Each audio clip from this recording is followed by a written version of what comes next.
We debate, we get stuck into the issues of the day on a show where all views are welcome, especially yours. GB News, the People's Channel, Britain's news channel. I'm Christopher Hope. And I'm Gloria Di Piero, bringing you PMQ's live here on GB News. Whenever Parliament is in session on a Wednesday at midday, we'll bring you live coverage of Prime Minister's questions. We'll be asking our viewers and listeners to submit the questions that they would like to put to the Prime Minister, and we'll put that to our panel of top politicians in our Westminster studio. That's PMQ's live here on GB News, Britain's election channel.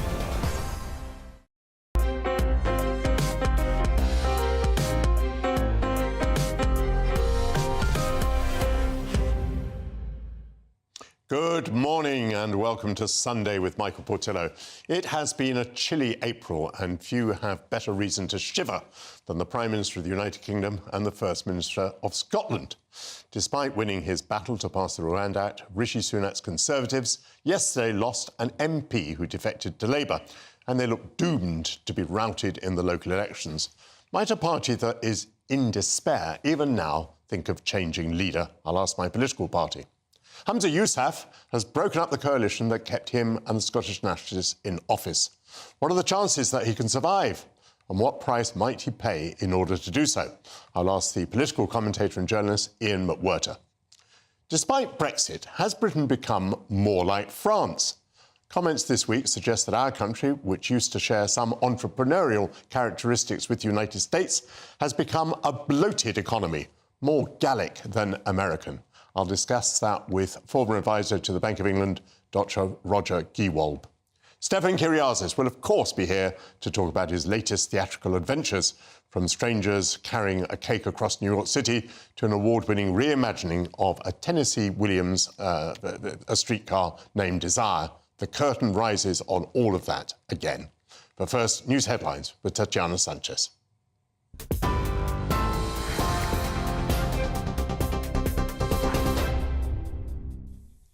Michael, thank you and good morning. The top stories from the GB Newsroom. Shadow Health Secretary Wes Streeting says Dr Dan Poulter has not been offered a peerage to defect to the Labour Party. Speaking to GB News' Camilla Tominey, Mr Streeting defended the move and the NHS, admitting there are challenges in the health service, but those are mainly down to the Conservative Party. Conservative MP Dr Dan Poulter said he'd sit as a Labour MP until the general election, then stand down. He's described the NHS as being in chaos. The decision comes just days before local elections across England and Wales on May the 2nd. The Prime Minister has again this morning refused to rule out a general election in July. Amid speculation, a disastrous set of local election results for the Tories could force his hand. Well, the Shadow Health Secretary told GB News this morning that Dr Poulter isn't defecting to save his seat, rather he's defecting to save the NHS.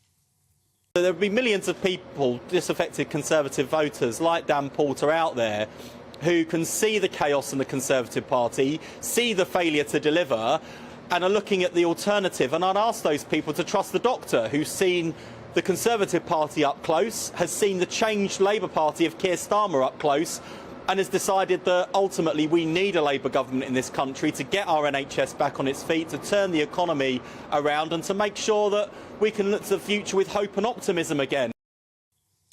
However, Policing Minister Chris Philp defended the government's handling of the NHS, pointing to what he calls record levels of spending going into the health service of £165 billion a year.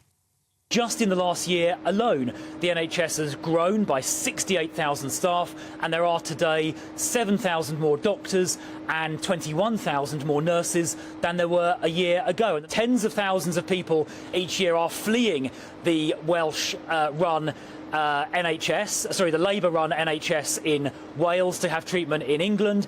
The waiting lists, the proportion of the public who are on either very long waiting lists or indeed the proportion of the public in Wales on a waiting list at all is higher, materially higher than it is in England. So on any measure, the Labour Party are doing a terrible job.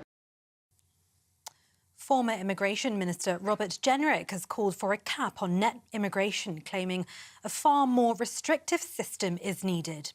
Jenrick has called for a cap of less than 100,000 a year, arguing it's the only way to restore voters' trust. Writing in the Sunday Telegraph, he says the government's recently passed Rwanda bill will soon join the graveyard of policies that failed to tackle illegal migration, but he called legal migration a bigger scandal. According to Mr Jenrick, net migration needs to be scaled back to the tens of thousands. He resigned as immigration minister last year in December in protest at the Prime Minister's Rwanda deportation plan. He said it wasn't a strong enough deterrent for illegal migrants entering the country. And the Alba Party MSP, whose vote could be crucial to Scotland's First Minister, says it's time to build relationships. But she said the price of her support will be higher, as Humza Yousaf dithers, she says. Ash Regan hasn't confirmed how she'll vote in the motions of no confidence at Holyrood next week. Writing in the Sunday Mail, she said she will only use her vote in the way that'll be best for Scotland. Meanwhile, Yousaf is asking leaders of rival parties to find common ground with the SNP as his leadership hangs in the balance. It comes after the collapse of the SNP's power-sharing deal with the Greens. And the Liberal Democrats are pledging to bring back the family doctor as older patients struggle to see a GP. Liberal Democrat leader Sred Davey has set out plans to give everyone over the age of 70 and those with long-term health conditions access to a named GP. The policy would affect almost 19 million people who've been found to benefit from having continuity of care.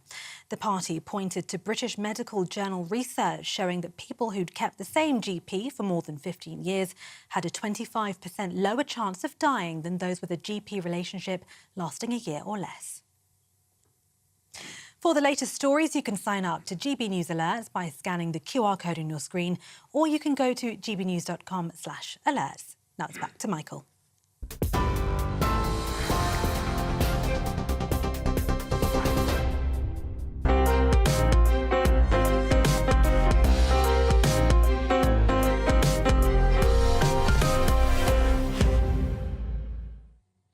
Thank you, Tatiana Sanchez. Well, a definition of madness is said to be doing the same thing repeatedly and expecting different results. The Conservatives have dumped Boris Johnson and Liz Truss and are on course for electoral catastrophe. Could they contemplate changing leader again? Well, maybe a sort of madness does grip the party, or rather perhaps irresponsible and self-destructive fury is a logical and sane reaction to the government's incompetence and the party's predicament. To consider this, I have with me Alice Denby, the opinion and features editor of City AM, political commentator and trade unionist Andy MacDonald, and former chief advisor to Nadeem Zahawi, James Price. Lovely to see you all here on GB News this morning. Alice, what do you think? Do you think another leadership bid contest in the Conservative Party is a possibility? I hope not. I think it would be absolutely insane. I think it would be a terrible thing to do to the country. And I think I think you're right. I think a sort of madness has gripped the Conservative Party. They're heading for destruction at the next election, and they're flailing around trying to think what to do. But I think at some point, you just need to, I think, was it Ben Wallace who said you just need to, put your uniform on and march towards the sound of the guns. And I think that's where the Conservative Party is at the moment. Yes, I mean, my proposition today is that maybe a sort of madness does grip the party, or, as I say, possibly you could describe it as a sort of sanity. But in any case, possibly in this case, we shouldn't be trying to analyse this by the norms of common sense. I mean, there are a lot of people in the party who are in despair, and they are very angry, and they're not fighting the next election, or they've now lost hope of winning their seat if they are fighting the next election. And in these circumstances, the way that people react, I think, can be unpredictable and we might say illogical. Now, with all of that in mind, do you think there might be a leadership contest?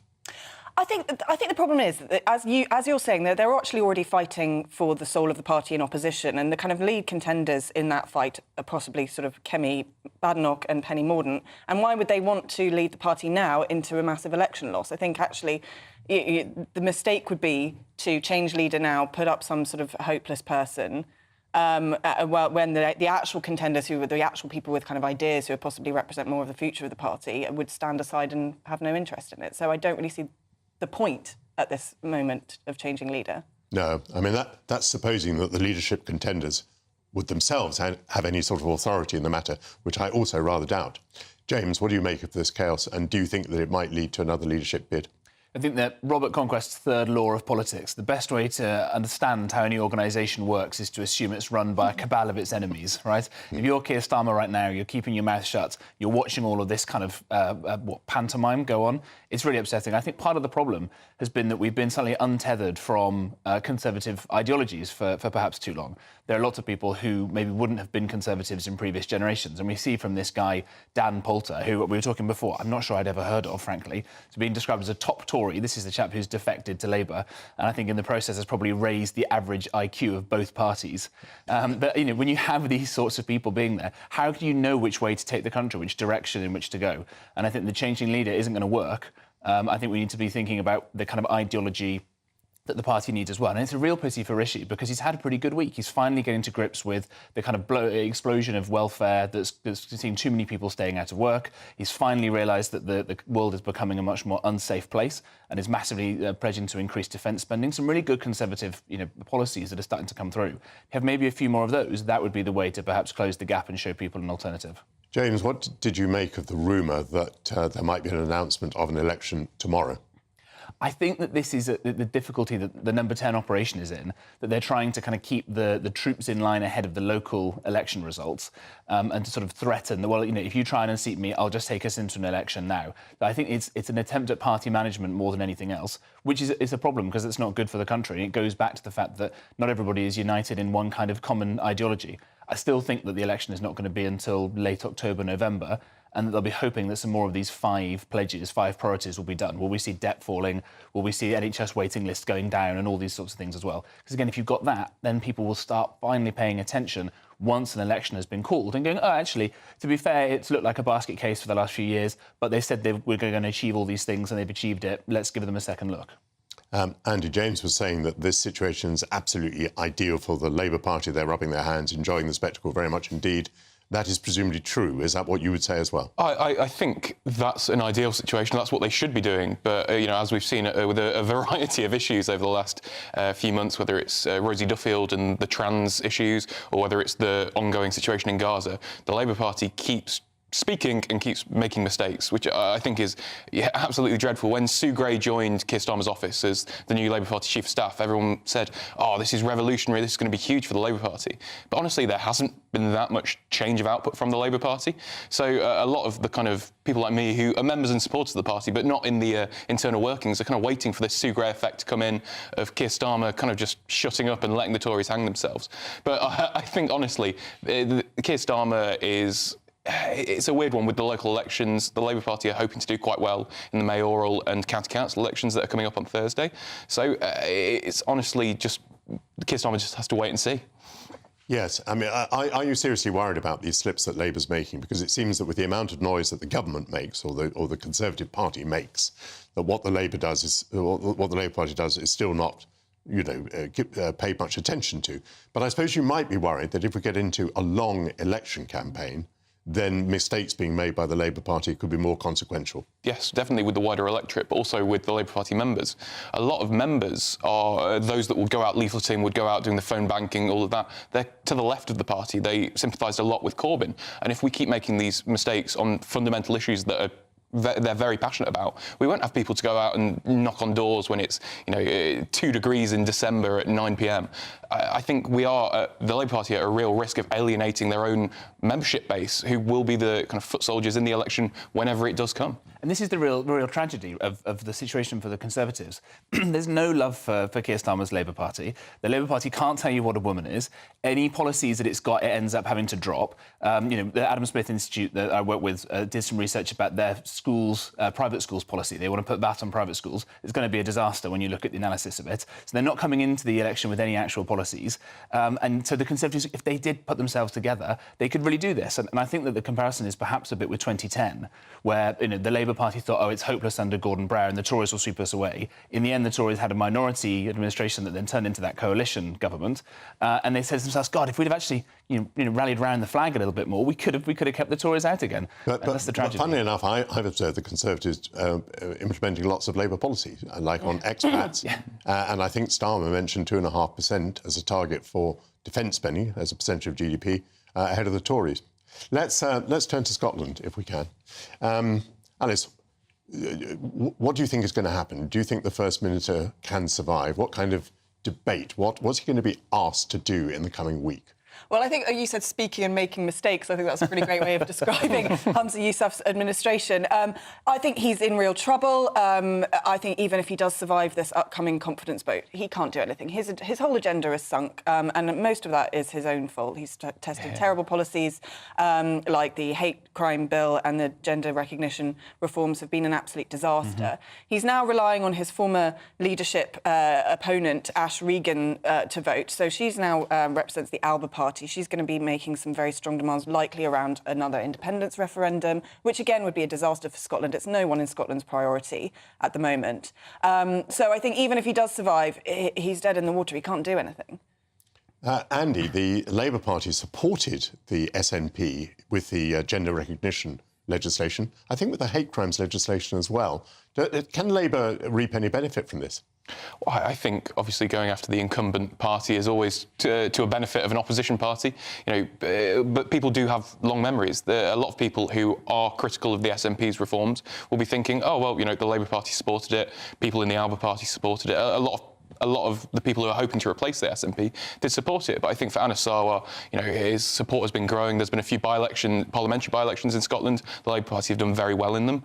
And I think it's only good news for Anas. If I were him, I'd be taking my advice from earlier, sit down and shut up and just let them infight. The stars are massively aligning for Labour as well. This collapse of the SNP in Scotland is just massive good luck for them. I mean, this is a huge... Although actually some recent polls, the recent poll that gave the Conservatives only 98 seats at the next election, actually put the SNP in a stronger position.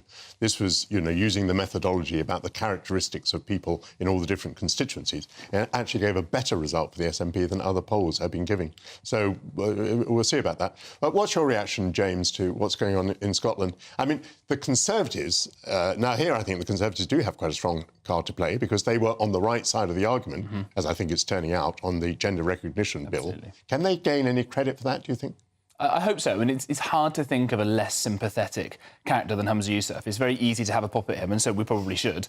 This is a guy who's been a bit of a race baiter. He gave his most famous speech bemoaning that too many senior people in Scotland were white. He seems to care more about Gaza than about Glasgow. And, it's easy to have a go at this guy. I think what we need to start having a conversation about that will be not helpful to the Conservatives' election results if I open my mouth on this, but just, frankly, the sheer failure of devolution. Right, it was meant to have killed nationalism stone dead, in the words of Blair's supporters when this came along. It hasn't done that. It's threatening to tear the country apart, and hopefully it will never happen. But if you just look at something like educational outcomes in Scotland, it's so much worse than it is in England because they've decided to go on a different route to what the English reforms have been. Now, England, for reading and writing and maths, the best it's ever been in international league tables. Scotland, the birthplace of Adam Smith and the Scottish Enlightenment, is dropping down and down and down. And it's been an absolute tragedy for the people of Scotland. I hope they get rid of them. And if that means Labour Party getting in to kill off Scottish nationalism or separatism, as I like to call it, then I think that's a price almost willing to pay. Alice, an interesting side effect of all of this is that Alex Salmond has re-emerged in Scottish politics as quite an important figure. His face is all over our television screens this Sunday morning. This is interesting. Well, how do you regard his return to the scene, and what do you think's in his mind? I think what this whole thing demonstrates is, I'm not sure it is necessarily a question about devolution. I think it's a question about this monomaniacal independence ideology, and the SNP have kind of managed to hold it together for the past decades, having had very powerful and charismatic leaders like Alex Salmond and Nicola Sturgeon, and you see them go, and this vacuum, it all just crumbles, and it seems like it was held together this whole time by spit and a passion for independence. I think it's very, very kind of Alex Salmond to pop up when Hamza Yousaf is in trouble and benevolently offer his advice and help. I think he'll be delighted to return to the fray, but I think people of Scotland should look at the record of the SNP in government and recognise that the only thing they've ever cared about is securing independence and not delivering for the people of Scotland, not delivering on public services, and they govern very poorly. Andy, briefly, I wonder whether Keir Starmer needs to get the Scottish Labour Party back in the bottle. I mean, some of the votes that the Scottish Labour Party has been involved in the Scottish Parliament, I think, do not help the Labour Party nationally. Is there an issue there? I don't think there's necessarily an issue because they're in opposition, but I think if they are hoping to go into government and the opportunity presents itself sooner rather than later, I imagine that there'll be some serious conversations between the Scottish Regional Director and the Leader of the Opposition's office, and also between Anna Sarr and Keir Starmer. You've got to have the entire band playing the same tune, and I really do think that Keir will be starting to think about that this weekend and the rest of this week as the no-confidence vote plays out. You know, he's got to get the troops in line. It's going to be a very interesting week. And that was a very good debate. Alice Denby, Andy MacDonald and James Price. After the break, more on the future of Hamza Yousaf, who has broken up the coalition that kept him in government. What might save him and at what cost? I'll be continuing the discussion with the political commentator and journalist Ian McWhirter.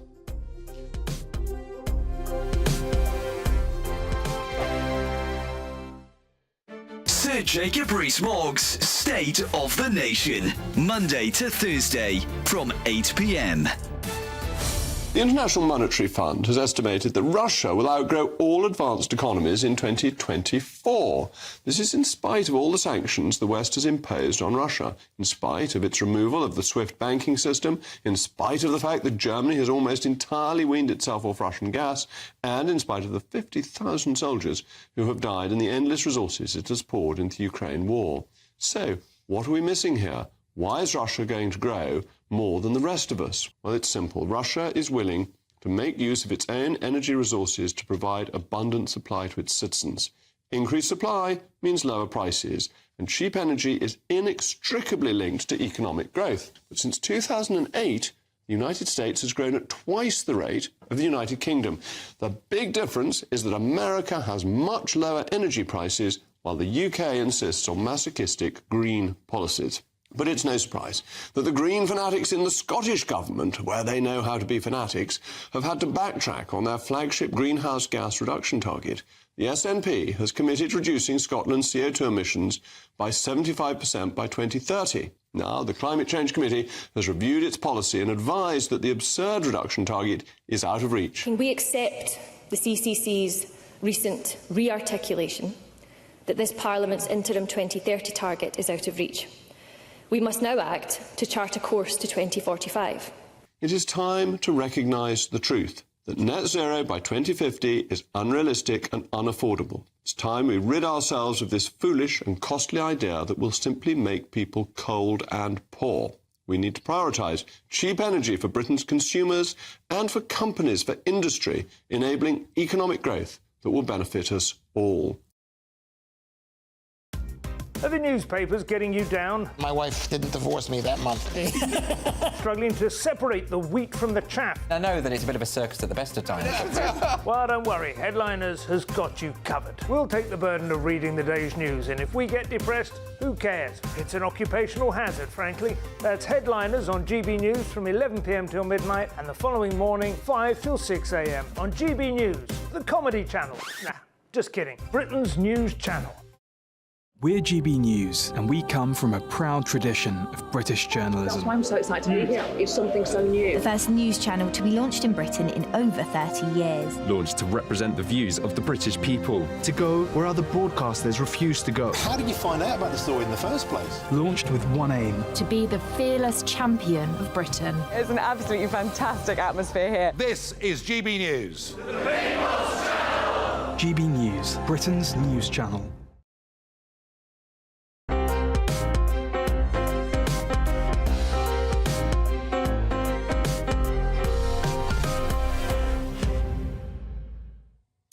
Welcome back. As we were discussing, Scotland's First Minister, Hamza Yousaf, has said that he will not resign as First Minister, but he does face confidence votes in himself and in his government, following his decision to ditch the Scottish Greens from Scotland's ruling coalition.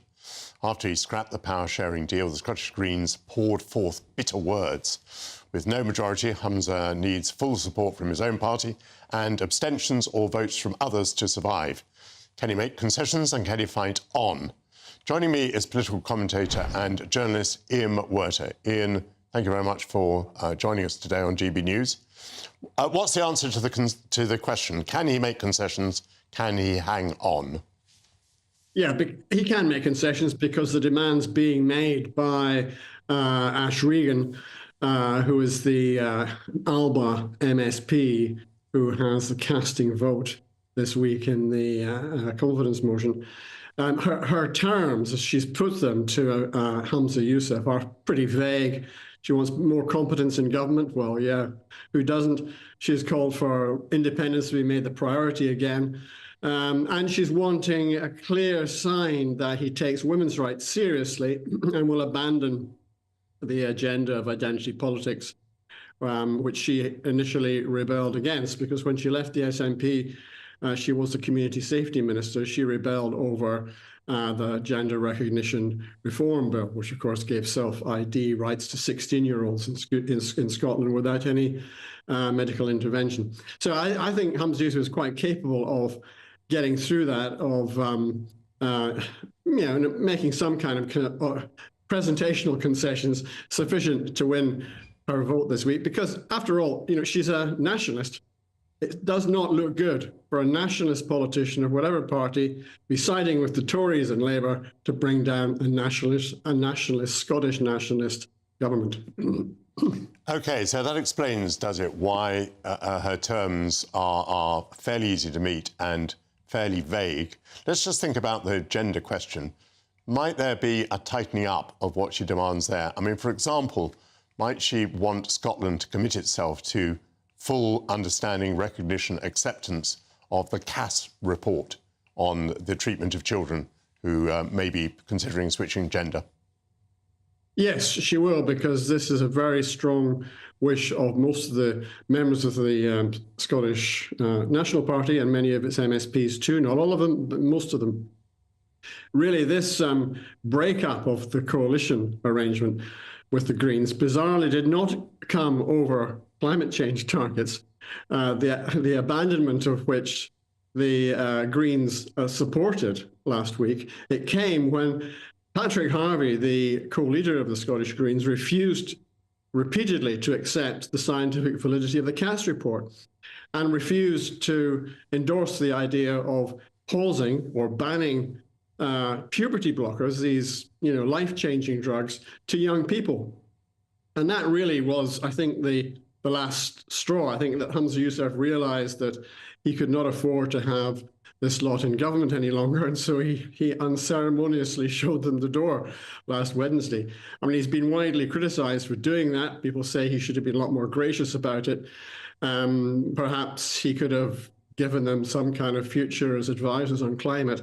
I don't know. I don't know what he could do, but he certainly decided, and his advisors had strongly put it to him, that he needed to get out from under this, and the best thing to do was just to cauterise the Butte House agreement and send them on their way. You're making it sound as though he may have acted in quite a statesman-like fashion. I mean, there's been a huge amount of criticism, people saying that, he ditched the coalition and wasn't able to count. But you're making it sound as though this might work out all right for him. And did you say, in passing there, that you thought the majority of MSPs would be happy to make that commitment to the Cass report? Oh, yeah, I think so, yeah. I mean, can't speak for all of them. Some of them would be equivocal about it, but I think most of them realise this is the Cass report. It's the most comprehensive review of gender services to young people. It's internationally recognised. She's a highly respected figure, and it's a very benign report. I mean, it's not this, the Greens came out and accused Cass of being a transphobe and being a conservative. This is a far-right conservative move, and that they just went over the top, I think, about it. I think they listened to their own echo chamber in the party. And remember, that was another reason why Hamza Yousaf decided to make the break, to dump them before they dumped him, because he was waiting on the Greens now to hold an extraordinary general meeting next month, at which they would decide whether they would stay in the Butte House agreement or not. And I think possibly, though the Greens are very split too, I think it's very likely the Greens would have voted to pull out anyway. So he had to, for his own credibility, he had to preempt that, get them out before they brought down the temple around his ears. Now, I'm not saying that this is a great act of statesmanship. I think statesmanship and Hamza Yousaf are two words which don't go together terribly well. He's had a very disastrous time in office since he replaced Nicola Sturgeon last year. I mean, there's a whole catalogue of disasters, the Hate Crime Act, the Gender Recognition Act, the Deposit Return Scheme, not being able to build ferries, problems with roads. I mean, just about everything that could go wrong has gone wrong. Even a ban on wood-burning stoves in the Highlands, for heaven's sake, which has aroused a kind of Highland rebellion against the Scottish government, following on from the earlier moves under the highly protected marine areas to ban fishing in large numbers of inshore Highland communities. I mean, you know, so there's been a catalogue of these problems. Ian, a one-word answer, if you would. Is it your prediction, then, that Humza Yousaf will survive winning by one vote, that vote being the vote of Ash Regan? Well, anything could happen, but my betting is that he will survive. He'll squeak through on the strength of Ash Regan, but he probably won't be around for very much longer after that. Got it. Thank you very much indeed. Thank you, Ian McWhirter. Coming up, has Britain's economy become as bloated as France's? Dr. Roger Gewald will be here to compare British and Gallic economic flab.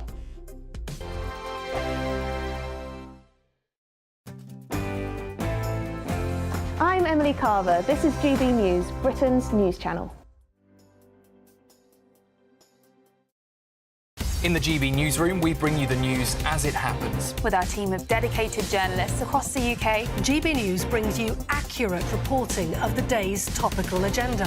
When the news breaks, wherever and whenever it's happening, we'll be there. This is GB News, the People's Channel, Britain's news channel. Good afternoon, Britain. Weekdays from midday. Leading motoring organisation has called for all new drivers to be banned from giving lifts to friends for 6 whole months after passing their tests. Yes, the AA says around 5,000 people every year are killed and seriously injured in crashes involving at least one young motorist. Graduated driving licences introduced with limitations imposed on a period of time after a driver passes their test. So a two-tier system. Well, is this sensible or yet more ageism when it comes to regulating our habits in the United Kingdom? Let's speak to Quentin Wilson, a motoring journalist and transport campaigner. Really interested to get your thoughts on this, Quentin. There are a lot of people who instinctively will say this is state overreach. This is telling adults that they can't do something that they've done for generations. What's your view?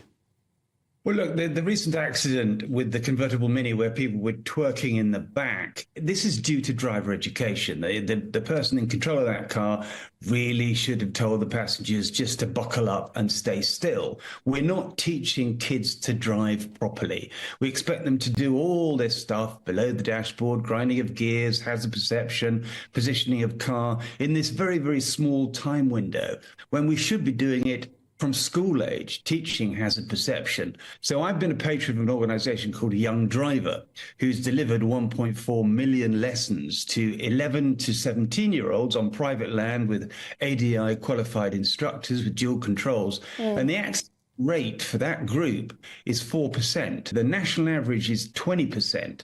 So look, we can do this, we can reduce these fatalities if we teach kids earlier about road safety. Is this an issue, frankly, with teenage boys and showing off? The testosterone does always seem to come through, doesn't it?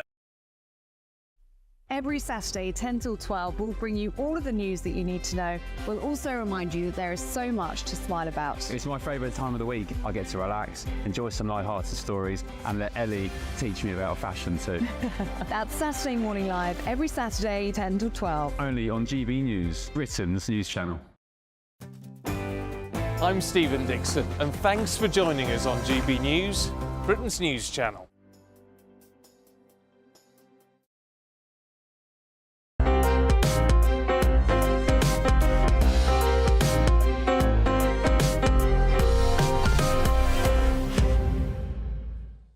Welcome back. According to the chief economist of the World Bank, Britain's bloated state means that our economy now resembles France's, whereas once it looked rather American. It's a trend that could help to explain stagnating economic growth. Indimit Gill was clear-cut in his analysis. Quotes, "The country that used to be most like the United States in all of Europe was the United Kingdom.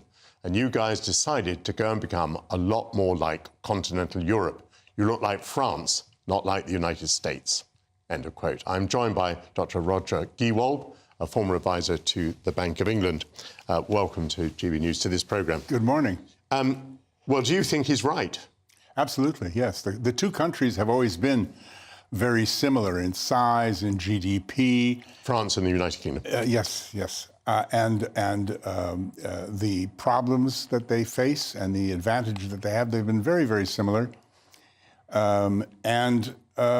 It's just changed. And I think that's one of the things that explains the great disarray that we live with in the UK right now, is that the ethos, the culture, the soul of this country has shifted from a market-led, light government, low tax, low spending, good public services, market-driven American model where things work because the market makes them work, to a French-style, government-driven, low growth, high tax, high spend, big welfare economy. The difference being your Mr. Gill came up with a great quote. He said that the UK is now a tribute act for France, but without the hits.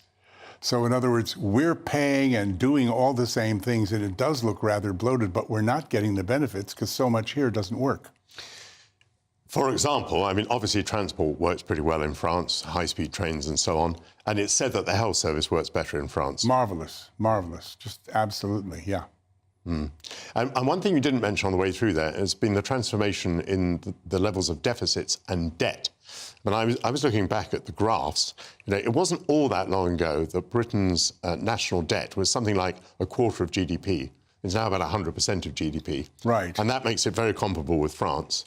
Yeah. And with interest rates at their present levels, this becomes pretty significant.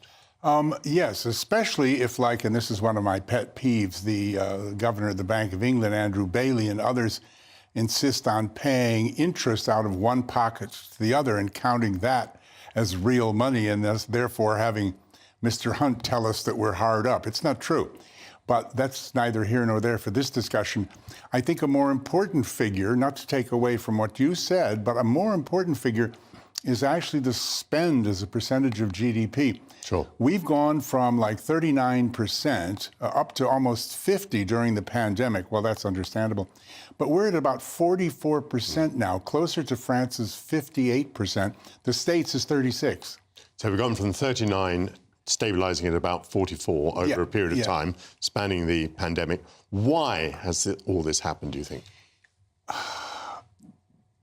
In all the reports, in all the media that I've read about this, both here and in France, the funny thing is nobody has said why. Why are we a tribute act without hits? Why do the French get all this stuff and we don't? I mean, you'll know as well as anybody that when the French don't get their little benefits and their little gifts, they actually go out in the street and riot. I mean, we find that quite... 5 years ago, that would have made headlines. It's so hysterical. These people are out there because the nanny state isn't treating them well enough, and they start burning tires. Isn't that ridiculous? Well, now it doesn't look so ridiculous because we're doing some of that. The reason that France is getting the hits and we're not is that they planned it, Michael. It's been planned by successive governments to have this kind of a state. Call it bloated or not, but it takes care of you from the cradle to the grave, medical, transport. People are paid to go to university. You want a doctorate? If you qualify, you get paid to study for a doctorate. They're paid for everything. They're so well taken care of. It was planned. Ours has happened by accident. Our successive governments jousting with each other, I think, have been forced into it. And our politicians have had to adopt the worst thing of all, half measures, to try to satisfy everybody, which is impossible. And therefore, they've put in measures like the French measures, but they don't work because they didn't go all the way. They aren't, designed to work. See, I've often wondered whether an inevitable consequence of democracy is that parties vie with each other to offer people more of their own money, more of the taxpayers' money being spent on benefits. And that drives up public spending over a period of time. However, the United States doesn't conform to that model because that doesn't happen there. But, when I was in politics, particularly under the Thatcher era, there was a different narrative, which was that we would constrain these numbers. We would stop the quantity of public spending rising. We would constrain it as a proportion of GDP. That was successful in itself and actually successful electorally. So my question to you really is, how has this happened to Britain? Is it just a lack of self-discipline? Is it a lack of political leadership? Why have we wandered into a field without, as you say, a plan?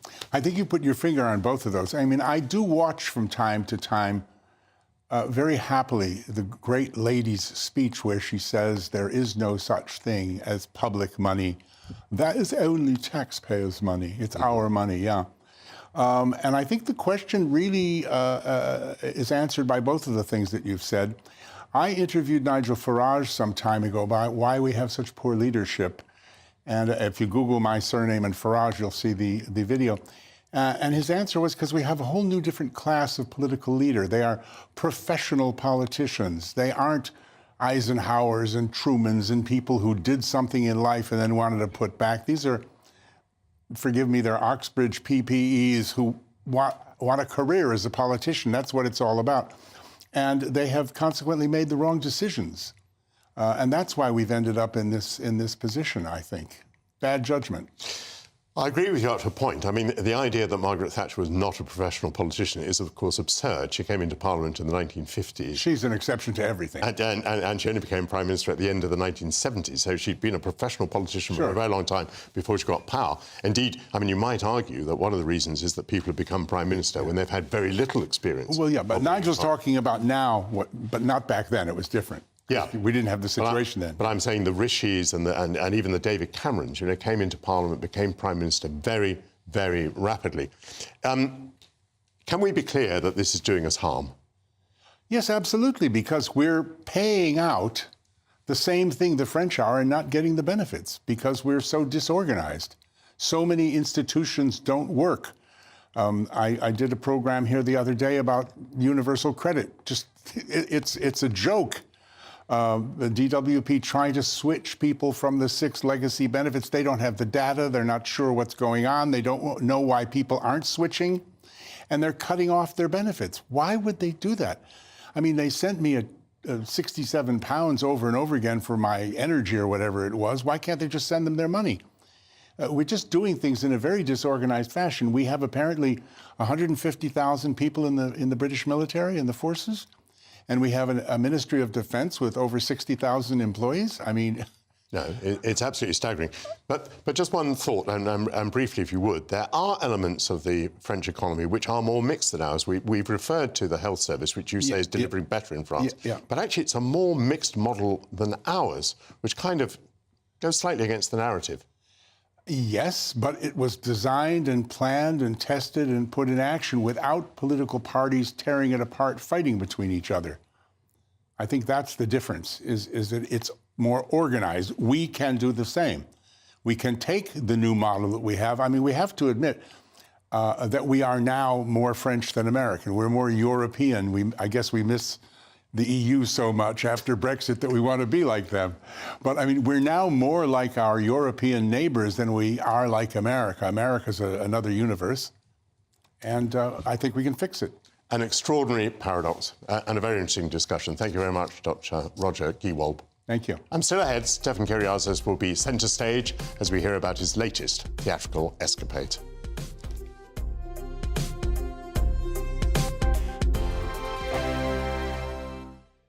Hello, here's your latest weather update from the Met Office for GB News. We'll see an east-west split weather-wise across the UK today. Generally the best of any brightness the further west you head. Low pressure is generally dominating, and it's this weather front, this occlusion here out towards the east and northeast that will bring some more persistent rain to some areas through the day today. Notice fairly tightly packed isobars too, indicating quite a blustery breeze, and it's certainly a wet and fairly blustery picture across those eastern and northeastern areas as we head through the afternoon. Some of those outbreaks of rain could locally be on the heavy side, brighter out towards the west and eventually across some southern spots. But notice a good scattering of showers here, 1 or 2 of those on the heavy side. And quite a chilly day still for the time of year, highs of 12 towards the north, up to 13 or 14 degrees at best towards the south and southeast. As we head through the evening and during the overnight period, the most persistent rain will start to pull away towards the northeast, lingering across the northern hours into the early hours of Monday. Elsewhere, clearer for a time, but notice a good rash of showers pushing back in from the west, so turning pretty wet out across some western spots into the early hours of Monday. Under the clearest skies, we could see a local frost Temperatures down close to freezing, but mostly frost-free. And as we head through Monday, once again, an east-west split in our weather, but it's the east this time seeing the best of the conditions. The brightest skies out towards the east and across the southeast of England. And elsewhere, plenty of showers out towards the west and eventually across many northern spots too. And again, some of those showers turning quite heavy, merging to give some longer spells of rain at times too. And temperatures a bit higher than today though, up to 16 or 17 towards the southeast, near 12 to 14 across the north of the UK. GB News is Britain's election channel. And from Thursday the 2nd of May, the people decide. As the country heads to the polls in a rush of elections, we'll take you through the night as the first results come in. And we'll pick up at breakfast with the very best guests and analysis. And on the weekend, the results won't stop, and neither will we. We'll explore what it all means for you as we look ahead to the general election. Continuing coverage live from Thursday the 2nd of May at midnight on GB News. I'm Patrick Christie's. Every weeknight from 9, I bring you 2 hours of unmissable, explosive debate and headline-grabbing interviews. What impact has that had? We got death threats and the bomb threats on. Our job is to do what's in the best interest of our country. You made my argument for me. My guests and I tackle the issues that really matter, with a sharp take on every story. I'm hearing it up and down the country. That was a beginning, not an end. Patrick Christie's tonight from 9 p.m. only on GB News, Britain's news channel. Are the newspapers getting you down? My wife didn't divorce me that month. Struggling to separate the wheat from the chaff? I know that it's a bit of a circus at the best of times. Well, don't worry, Headliners has got you covered. We'll take the burden of reading the day's news, and if we get depressed, who cares? It's an occupational hazard, frankly. That's Headliners on GB News from 11 p.m. till midnight, and the following morning, 5 till 6 a.m. on GB News, the comedy channel. Nah, just kidding. Britain's news channel.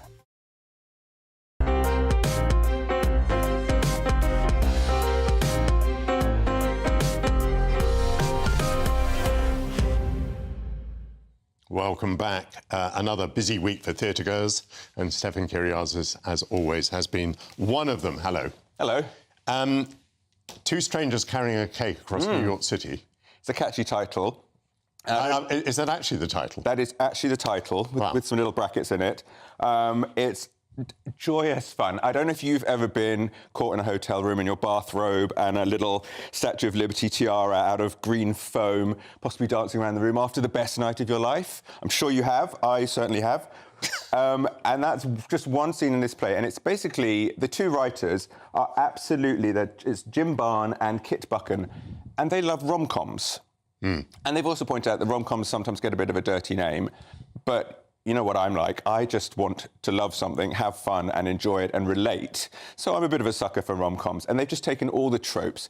And we've got a young boy called Dougal who turns up in New York for the wedding of his father, who he has never met. And he's met by the bride's sister at the airport. And it's 36 hours with them. And we've got a little clip here to give you a taste of it. Good. I believe the dreams I knew were left behind. I've changed my mind.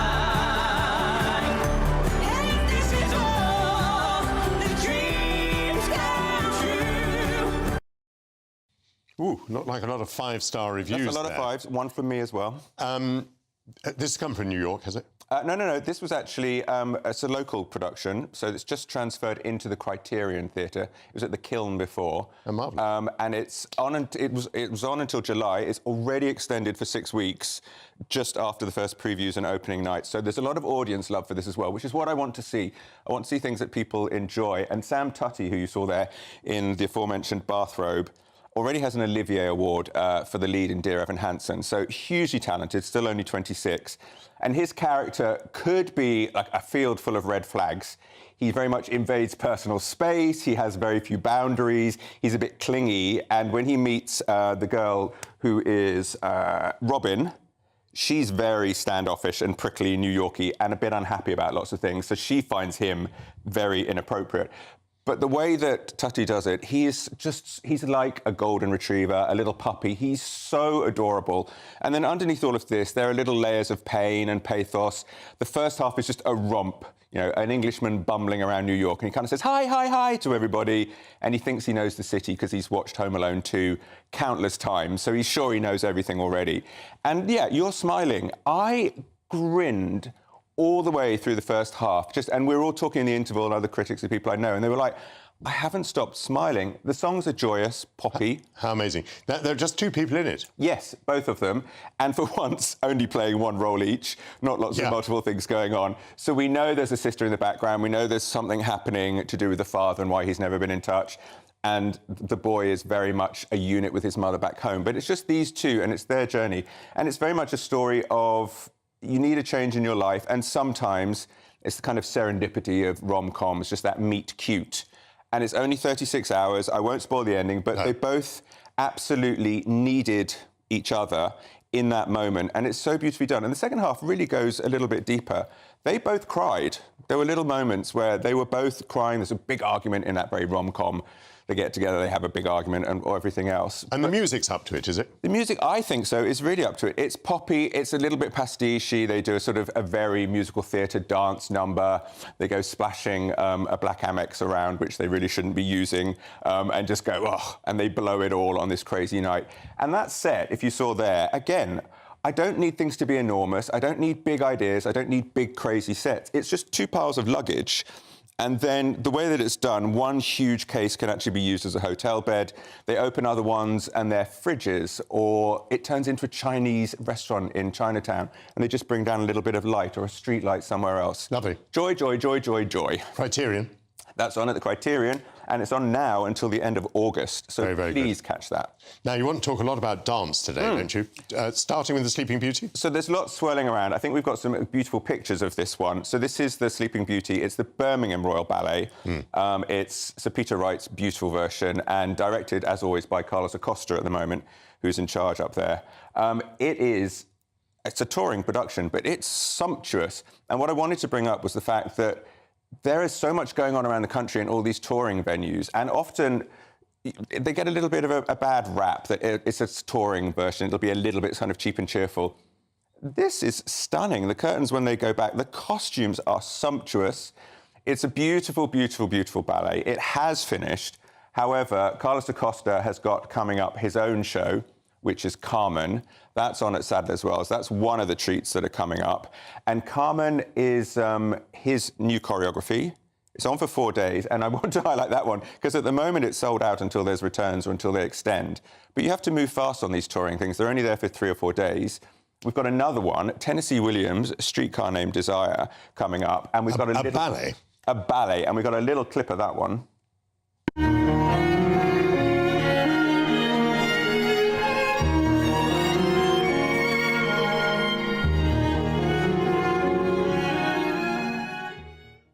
I mean, it's coming up, so I haven't seen it. That's at Sadler's Wells from May the 16th. It looks beautiful. I cannot wait. And then straight after that, we've got the Northern Ballet doing Romeo and Juliet. And that's a bit of a tour. So they're on at Sadler's Wells from May the 28th. Again, each time is only for about 3 days. But they're also going to be playing at Stratford for the new season, and obviously Romeo and Juliet. But part of how all the sort of genres are mixing up a bit. So Stratford are bringing in dance and other forms of art to interpret Shakespeare. So that's quite exciting. And we've also got Akram Khan's Giselle coming up. And I'm flagging this because it is far off, but this show sells out, sells out, sells out. It's currently on a bit of a world tour. It's so successful. It's coming back in on September the 18th to Sadler's Wells. And just a little one to throw in there as well. We've got you can find it absolutely everywhere. The glorious annual behemoth that is the English National Ballet's Swan Lake in the Round, which is at Royal Albert Hall, and I have seen, and it's thunderous when I think they've got 60 swans on stage. So the wings beat and the feet drum on the floor, and that's a thrilling thing.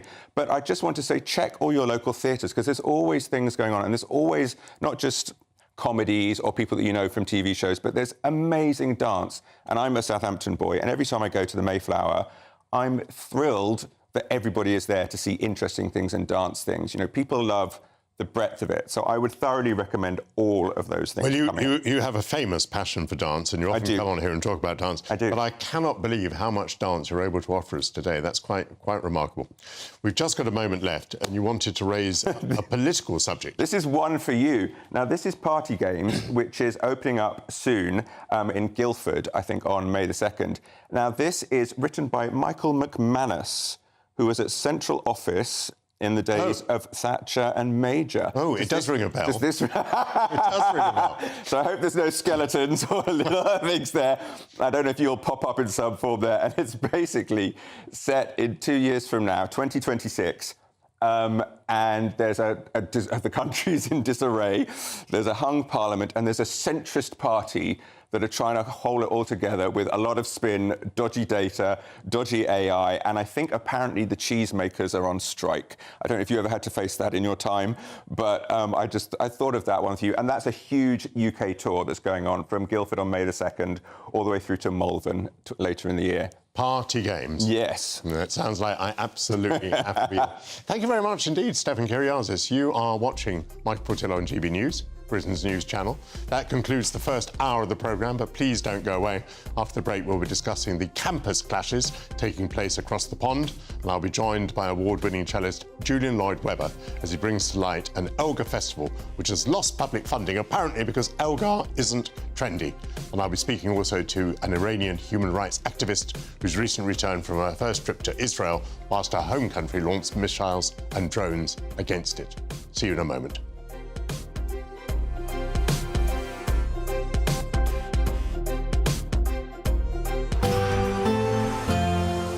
A brighter outlook with Box Solar, sponsors of weather on GB News. Hello, here's your latest weather update from the Met Office for GB News. We'll see an east-west split weather-wise across the UK today. Generally the best of any brightness the further west you head. Low pressure is generally dominating, and it's this weather front, this occlusion here out towards the east and northeast that brings some more persistent rain to some areas through the day today. Notice fairly tightly packed isobars too, indicating quite a blustery breeze, and it's certainly a wet and fairly blustery picture across those eastern and northeastern areas as we head through the afternoon. Some of those outbreaks of rain could locally be on the heavy side, brighter out towards the west and eventually across some southern spots, but notice a good scattering of showers here, 1 or 2 of those on the heavy side, and quite a chilly day still for the time of year, highs of 12 towards the north, up to 13 or 14 degrees at best towards the south and southeast. As we head through the evening and during the overnight period, the most persistent rain will start to pull away towards the northeast, lingering across the northern hours into the early hours of Monday.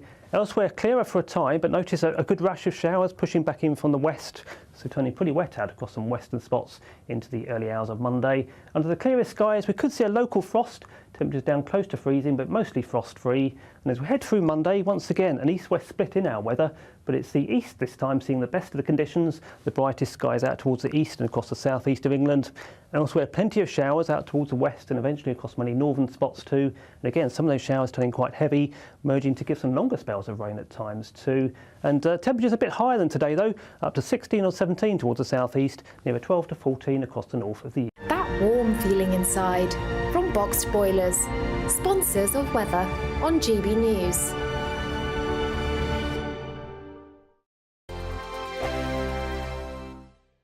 We've blown the budget by giving you the chance to win a totally terrific £20,000 in tax-free cash to make your summer spectacular. You could use that cash to splash out on a holiday, make the garden glam, buy a new car, or just save it for a rainy day. Whatever you'd spend £20,000 on, make sure you don't miss the chance to make it yours. For a chance to win £20,000 in tax-free cash, text WIN to 63232. Text costs £2 plus 1 standard network rate message. Or post your name and number to GB05 PO Box 8690 Derby DE1 9TT. UK only. Entrance must be 18 or over. Lines close at 5 p.m. on the 31st of May. Full terms and privacy notice at gbnews.com/win. Please check the closing time if listening or watching on demand. Good luck. I'm Michelle Dewberry, and I'm not here to tell you what to think. I'd much rather hear what you have to say. So send in your opinions to gbviews@gbnews.com. Keep them clean, and you never know, I might read them out. With my panel here on Jubes & Co, we debate, we get stuck into the issues of the day on a show where all views are welcome, especially yours. GB News, the People's Channel, Britain's news channel. We're GB News, and we come from a proud tradition of British journalism. That's why I'm so excited to be here. It's something so new. The first news channel to be launched in Britain in over 30 years. Launched to represent the views of the British people. To go where other broadcasters refuse to go. How did you find out about the story in the first place? Launched with one aim. To be the fearless champion of Britain. It's an absolutely fantastic atmosphere here. This is GB News. GB News, Britain's news channel. I'm Christopher Hope. And I'm Gloria Di Piero, bringing you PMQ's live here on GB News. Whenever Parliament is in session on a Wednesday at midday, we'll bring you live coverage of Prime Minister's questions. We'll be asking our viewers and listeners to submit the questions that they would like to put to the Prime Minister, and we'll put that to our panel of top politicians in our Westminster studio. That's PMQ's live here on GB News, Britain's election channel. I think the most exciting bit for me is talking to people. People who I think are ignored often by the major news channels.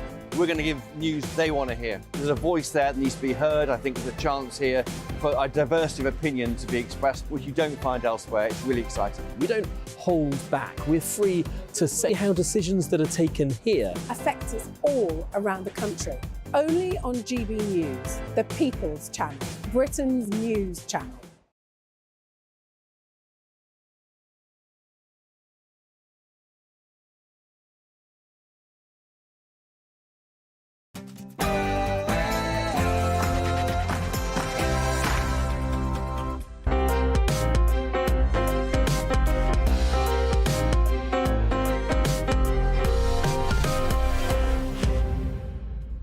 Good afternoon and welcome to the second hour of Sunday with Michael Portillo on GB News. American youth is divided over the war in Gaza and protests have broken out across university campuses. Students have set up camps inside Columbia University in New York City and the police have made arrests. Isaac Safati, Executive Director of Stand With Us UK, will join me to discuss what's going on. An arts festival that celebrates the work of Edward Elgar is having to make changes to cope with a cut in funding from Arts Council England. Award-winning cellist Julian Lloyd-Webber, celebrated for his performance of the Elgar Cello Concerto, will be sharing his fundraising efforts with us. Iran's economy is having to cope with sanctions and a massive devaluation of its currency. Iranian human rights activist Lily Mu will be here to give her thoughts on the current situation. And finally, as part of my Taste of Britain series, I'll be speaking to Hannah Harley-Young, creator of Crazy Sexy Food, and the CEO and founder of Chic Pea, Hannah McCollum. Following National Stop Food Waste Day, I'll seek their ideas on how to convert our leftovers into tasty creations. All of that lies ahead, but first your headlines with Tatiana Sanchez.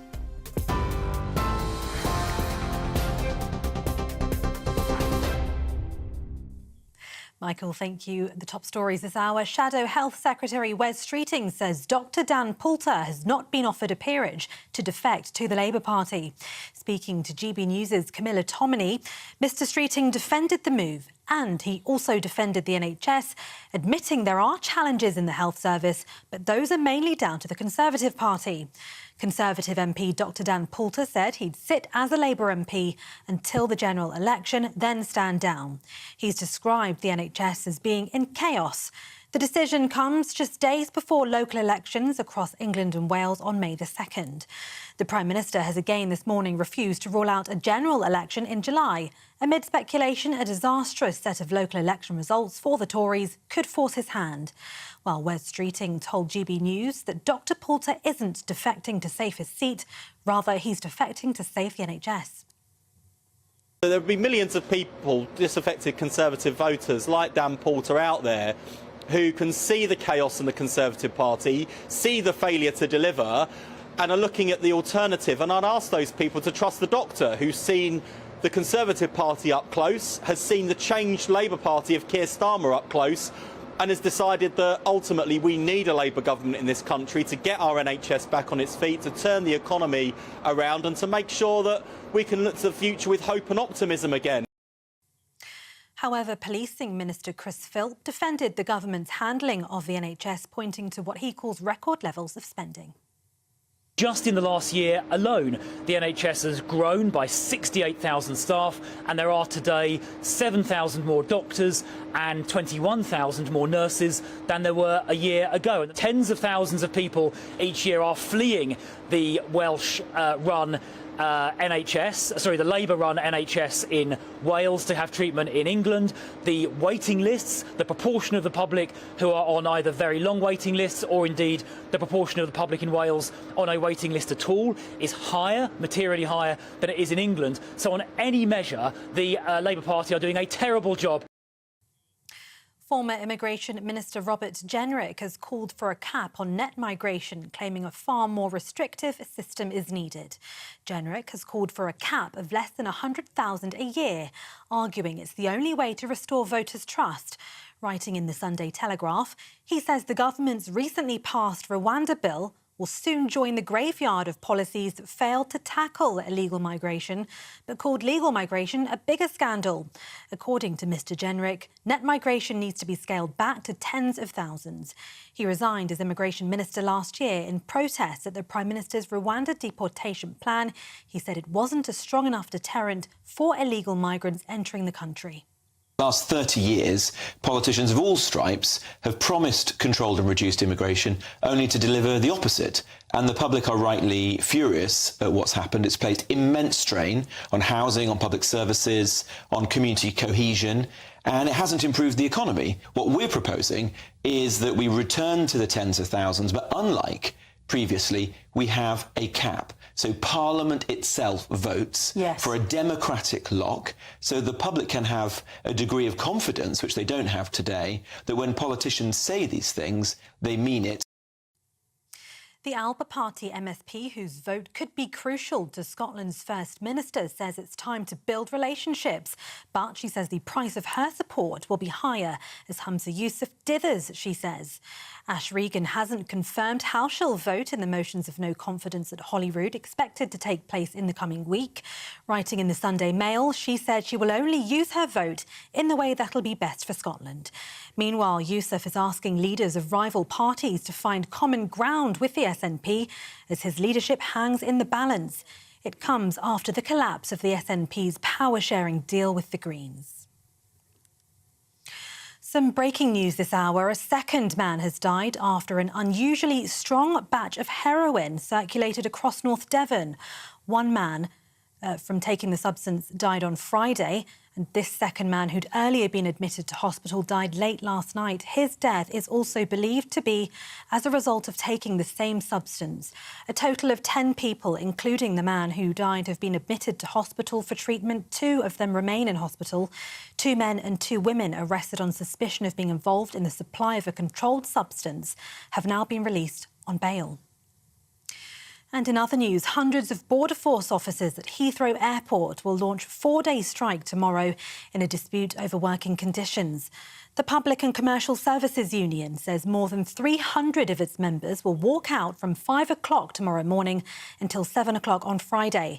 The union says the workers based at Terminals 2, 3, 4 and 5 are taking the action in protest at plans to introduce new rosters they say would see around 250 of them forced out of their jobs at passport control. A Home Office spokesperson says they remain open to discussing a resolution with the PCS. For the latest stories, you can sign up to GB News Alerts by scanning the QR code on your screen, or you can go to gbnews.com/alerts. Now it's over to Michael.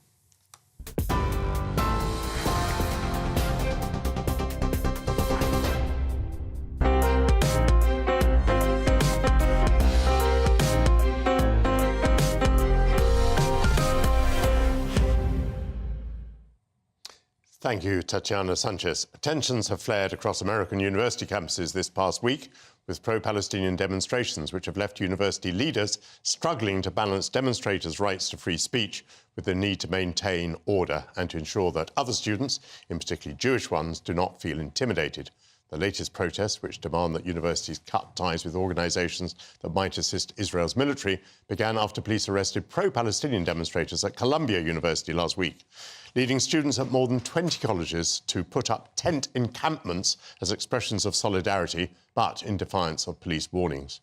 The Israeli Prime Minister, Benjamin Netanyahu, on Wednesday condemned pro-Palestinian protests at the universities in the United States as horrific, saying that the demonstrations have to be stopped and describing some of the students as anti-Semitic.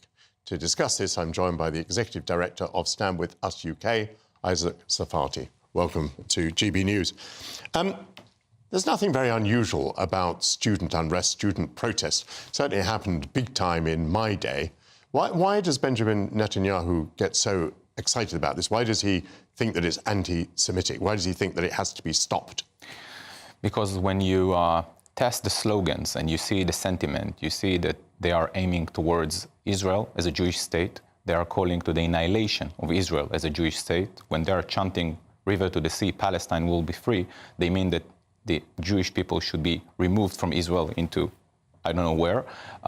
So obviously we are seeing a very strong anti-Semitic trend, and I think that that's why he meant what he meant. But generally, I think that what we see right now on campuses is part of a well-organized plan.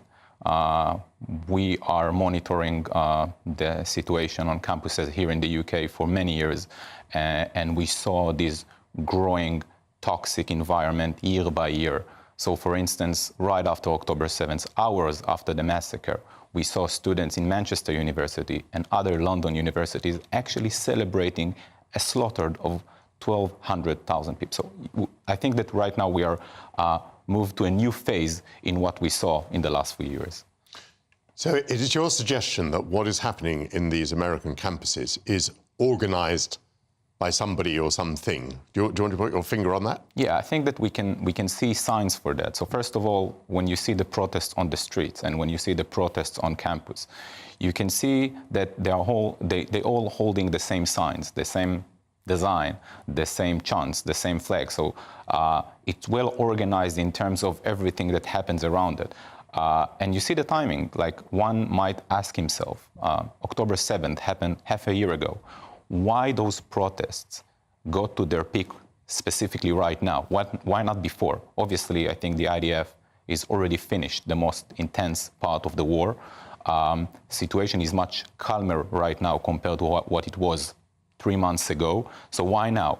And I think that one of the reasons is in order to prevent and put pressure on Israel not to get into Rafah, in order to eliminate the Hamas leadership.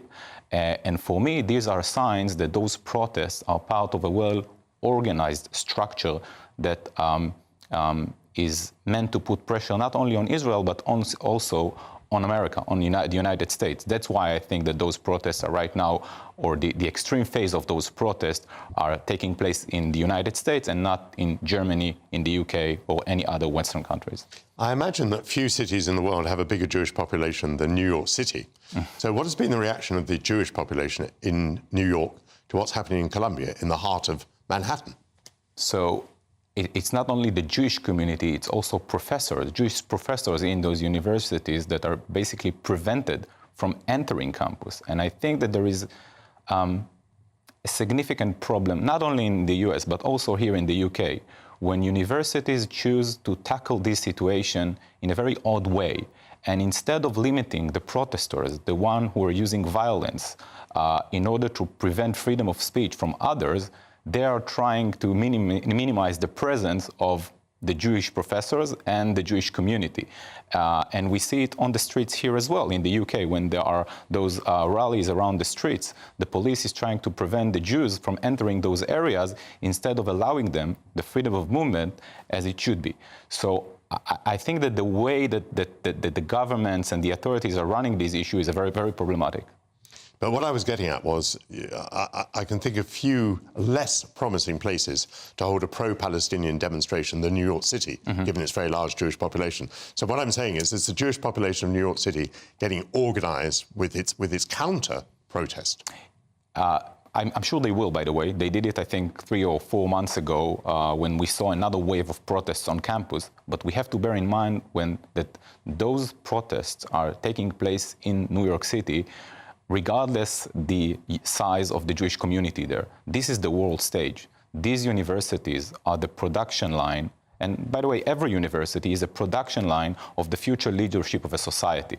And when you are taking over, when you are controlling the hearts and minds of students in those prestige universities, specifically in New York City, you're basically shaping the future leadership of the country. And this is also a sign and a call for action for other people. So I think that the reason they chose New York is not necessarily related to the number of Jewish people that are there, but because of the importance of those universities. What do you think would be the appropriate reaction of the university authorities? Let's stick with Columbia for a moment. You've put your finger on some things you think they've done wrong. What about the admission of the police to the campus? Was that the right thing to do? Yes, for sure. Because I think that, freedom of speech has its limitations as well. And I think that one of the problems that we are facing right now is that the moral systems, the university systems, lost the distinction between right and wrong. And they basically don't understand that these protesters and the organizations and the states that are behind those protests are using the freedom of speech and using Western values in order to attack the body. And at some point, universities has to draw a line and to say, look, freedom of speech is okay, but we cannot allow violence and occupying territories on campus to taking place. And they have to draw a line here. And I think that they did wisely when they let the police get in and remove those protesters. You say that this is organised and it's a way of putting pressure on the United States. But the reaction I've seen so far from President Biden and from other leaders, by the way, in both of the main parties in the United States, has been pretty hostile and very critical of these protests that are occurring on the campuses. Why do you think, then, that anyone would think that getting the campuses to rise up would be an effective way of putting pressure on the administration? It would seem to me that it was possibly quite counterproductive. So I think, first of all, we have to distinguish between the rhetoric and the things on the ground. Mm-hmm. So there are some things that the government needs to say, but on the ground, they understand the pressure that is coming, especially when the elections are very close. Obviously, the pressure is there, and I think, as I said, it's part of an organized system to put pressure on the U.S. government and on Israel. And you saw, I think that one of the things that they are hoping is to create maybe a chain effect and to spread those protests and riots to the streets as well, and not only to limit them to campuses. So I'm sure that those protests are doing their effect on the government. And I want to say another thing. When you go to those students and ask them about the reason that they are protesting, when you're trying to understand what is the level of knowledge that they have, and there was one picture that captured my eye. There is a very viral photo of a student, an American student, sitting on the grass on Columbia University, I believe, with a guitar, a long hair, looked like a peace kid from the 60s, sure. And the Hezbollah flag is right underneath him. The Hezbollah flag, a terror organization that killed hundreds of American soldiers. So obviously, this kid is rather an ignorant, or he knows what he does and is and that is another level. But I think that the level of ignorance among those students are huge. And one of the reasons is that universities, especially here in the UK, prevented from organizations like us to get into universities and to educate kids and to share with them some other aspects about reality. So those students are basically living in an echo chamber of a fake reality about the situation, and that's why they're acting this way. Rather lazily, historically, we've said, the United States tends to be pro-Israel because it has a very large Jewish population, very influential in its elections. What would be your analysis now of the balance of Jewish influence and Muslim influence in the American electorate? Well, it's a very hard question, but I think that we are facing a historic turning point, because for the first time, at least to my knowledge, you see that the American candidates to presidency are calculating their steps based on what I don't think it's Muslims, it's the pro-Palestinian groups in America will do.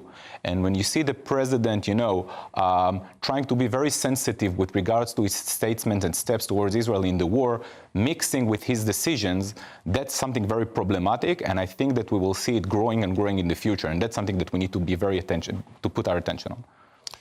A very interesting analysis from Isaac Safati. Thank you very much indeed. After the break, I was speaking to Julian Lloyd-Webber about his fundraising efforts to save an Elgar festival, which is taking place in the early summer. So please stay with us for that.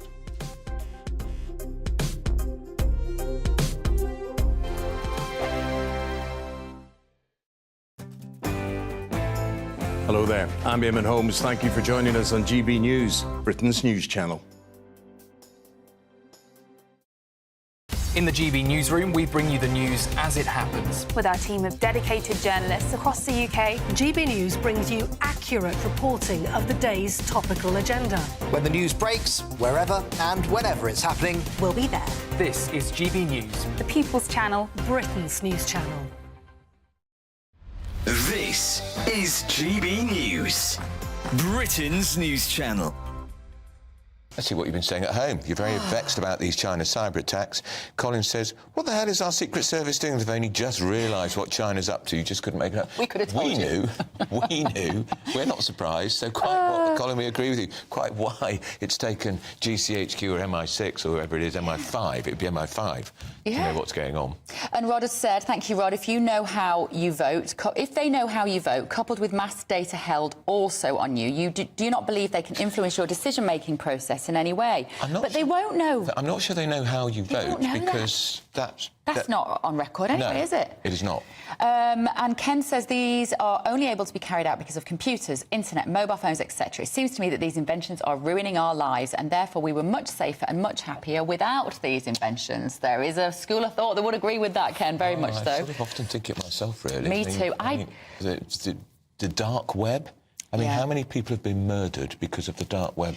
You do wonder as well. Brianna Jai. Yeah, you do wonder. I look at my kids' generation and I wonder whether they will grow up and have a complete rejection of all of this and they will just say enough because they will think we were all insane for having become so addicted to our phones. I wonder whether, as a generation after generation do, they will reject it. Wayne, blame Western governments for the rise of China. People were saying this 10 years ago and every country ignored it. That is a really good point, Wayne, because we've taken Chinese investment and obviously our houses are full of items we've bought from made in China. And if you remember as well, we had to get them out of the 5G. Huawei. We did. Get them out, literally extricate them from that it. was at least one thing I think they did quite well. Yeah. And Jan says if they've seen the electoral roll, what else have they been looking at? That's the threat to our democracy. They never do things by halves. I'm much more worried about my own government looking at what I do online, to be fair. The point is, though, go back, we said before, the electoral roll is a public document which you can access if you go to your library. Join me, Neil Oliver, every Sunday night at 6 p.m. on GB News. And if an hour is not nearly enough for you, go to gbnews.com for special extended episodes online every Friday at 9 p.m, where we can truly get into the nitty-gritty of what's going on. GB News, Britain's news channel. I'm Isabel Webster. Thanks for joining us on GB News, Britain's news channel.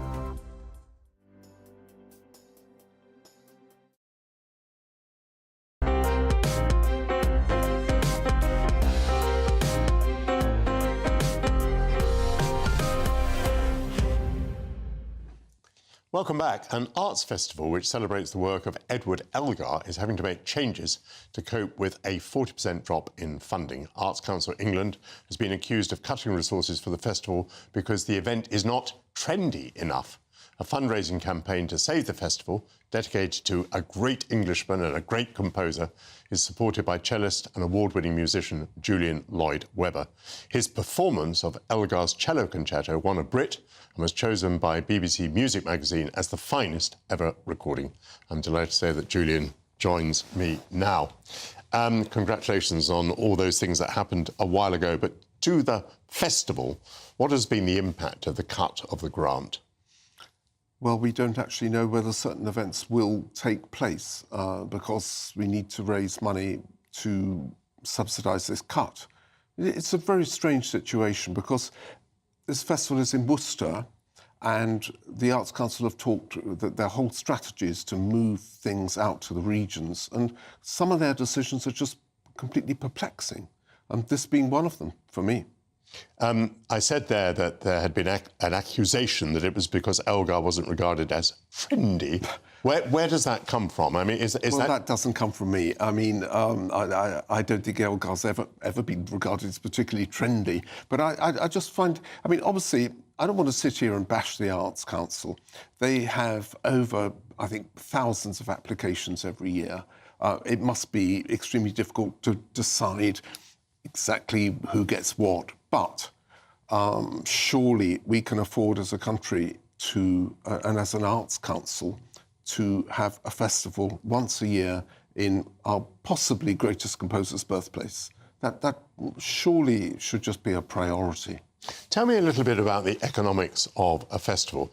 Is it the case that only a minority of the money that's needed comes from the box office? It's just a minority, is it? I think it is. But the thing is, with the Arts Council now, you have to tick various boxes. And one of them is, and quite rightly, that you try to make the festival for everyone. And so we have concerts called Elgar for Everyone, which are free.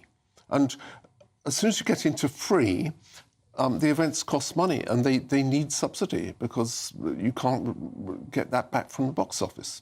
If the programme were implemented in full, what kind of range of events and what range of locations would it occur in? It all happens in Worcester, all around the area, quite rightly. And I suppose there's a whole wide range of events, and the ones that really cost are the orchestral concerts. But we have a concert called Elgar for Everyone, in which people can play and take part, and it's free. And that's where the costs come.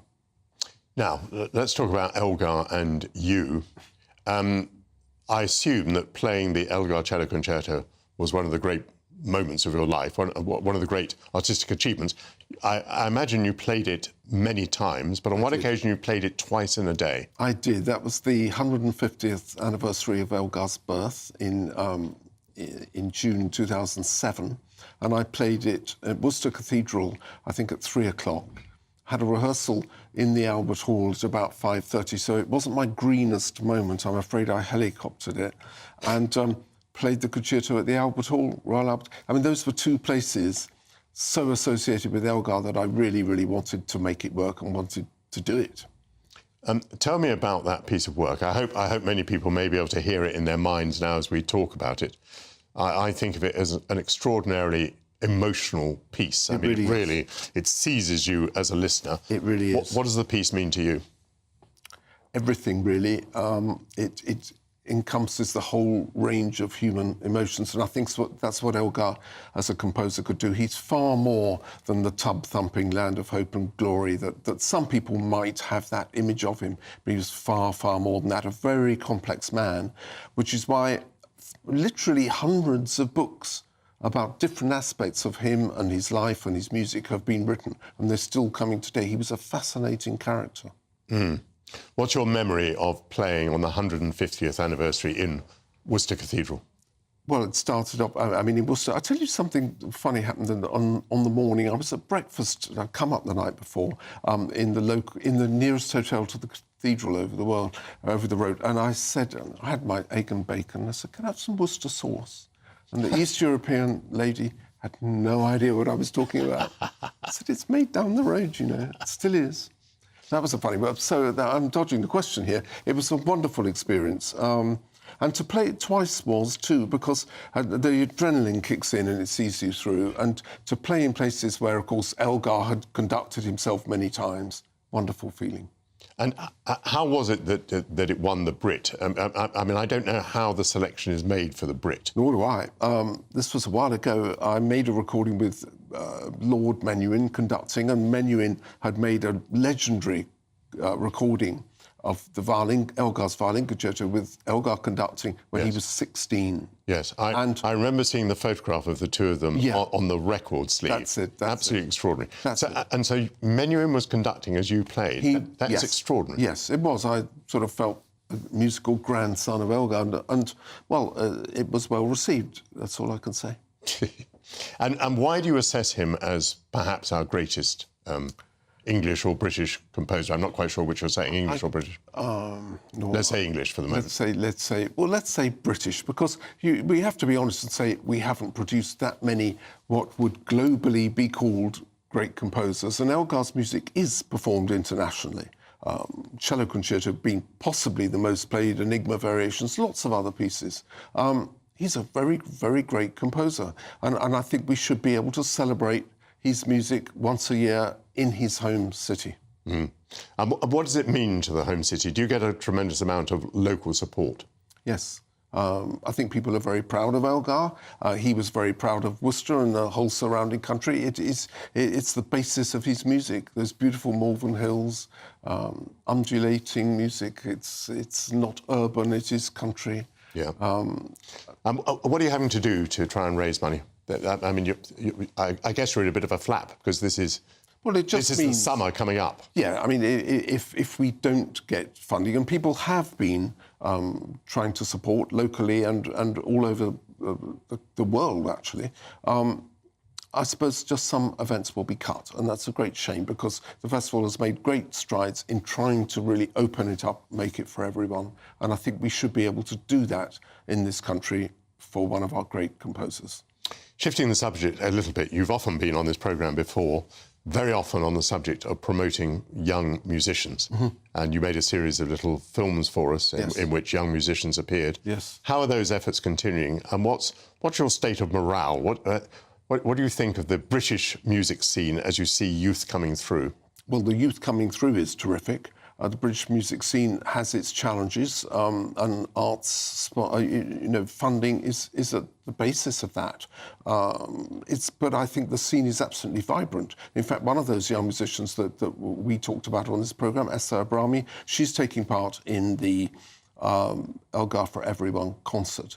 And so I think the music scene is as bright as it's ever been. The funding isn't. And practically speaking, what does that mean to your young musicians? What is it that they struggle to do or to achieve? It means there are less opportunities, less sometimes places for them to perform. When I started out, there was a whole network of music clubs in some of the smallest towns, villages even, and they've mostly gone, which means you don't have those places where you can perfect your craft and where you can learn to play to audiences. And suddenly, when you get your chance, it's a massive occasion which perhaps you haven't had the right preparation for. Yeah, absolutely. Well, Julian Lloyd-Webber, it's always lovely to see you on the programme. Thank you for all your efforts for Elgar and for young musicians.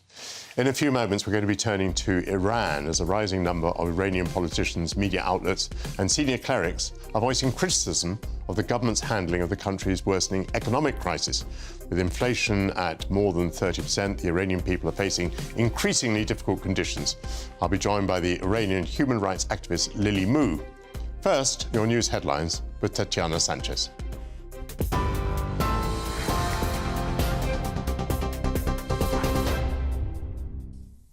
Michael, thank you. It's 12:30. These are the top stories this afternoon. Shadow Health Secretary Wes Streeting says Dr Dan Poulter has not been offered a peerage to defect to the Labour Party. Speaking to GB News' Camilla Tominey, Mr Streeting defended the decision. He also admitted there are challenges in the NHS, but he said those are mainly down to the Conservative Party. Conservative MP Dr Dan Poulter said he'd sit on the Labour benches until the general election, then stand down.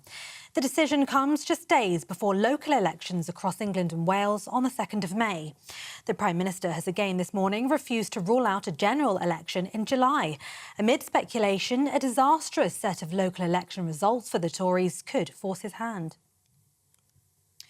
Former Immigration Minister Robert Jenrick has called for a cap on net migration, claiming a far more restrictive system is needed.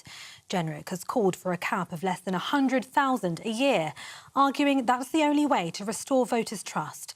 Writing in the Sunday Telegraph, he says the government's recently passed Rwanda bill will soon join the graveyard of policies that failed to tackle illegal migration, but he called legal migration a bigger scandal. According to Mr Jenrick, net migration needs to be scaled back to the tens of thousands. He resigned as Immigration Minister last year in protest at the Prime Minister's Rwanda deportation plan. The Alba Party MSP, whose vote could be crucial to Scotland's First Minister, says it's time to build relationships. But she says the price of her support will be higher, as Hunza Yousaf dithers, she says. Ash Regan hasn't confirmed how she'll vote in the motions of no confidence at Holyrood, expected to take place in the coming week. Writing in the Sunday Mail, she said she will only use her vote in the way that'll be best for Scotland. Meanwhile, Yousaf is asking leaders of rival parties to find common ground with the SNP as his leadership hangs in the balance. It comes after the collapse of the SNP's power-sharing deal with the Greens. And hundreds of Border Force officers at Heathrow Airport will launch a 4-day strike tomorrow in a dispute over working conditions. The Public and Commercial Services Union says that more than 300 of its members will walk out from 5 o'clock tomorrow until 7 a.m. on Friday. The union says the workers are taking the action in protest of plans to introduce new rosters that they say would see around 250 of their staff forced out of their jobs at passport control. A Home Office spokesperson says they remain open to discussing a resolution with the union. For the latest stories, you can sign up to GB News Alerts by scanning the QR code on your screen, or you can go to gbnews.com/alerts.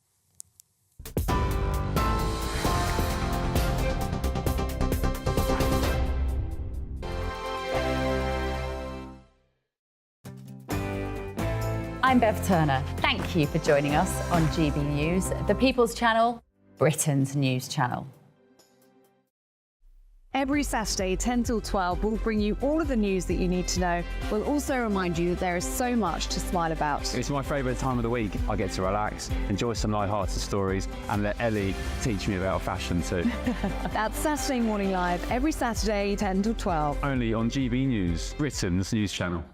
Tubes & Co. Weekdays from 6 p.m. Organisations, plural, because there's loads of people doing this. The organisations are charging schools to be part of this odd league table about who's trying to outdo who when it comes to who is more trans inclusive with the kids than the next person. There's something that makes me uneasy about this. Supposing a child comes home and says, you think, oh, I've done well today. He said, well, how have you done? They said, well, what were you? I was #1 painter, or I was #1 reader. No, I wasn't. I was made LGBT champion. This is a 4- and 5-year-old.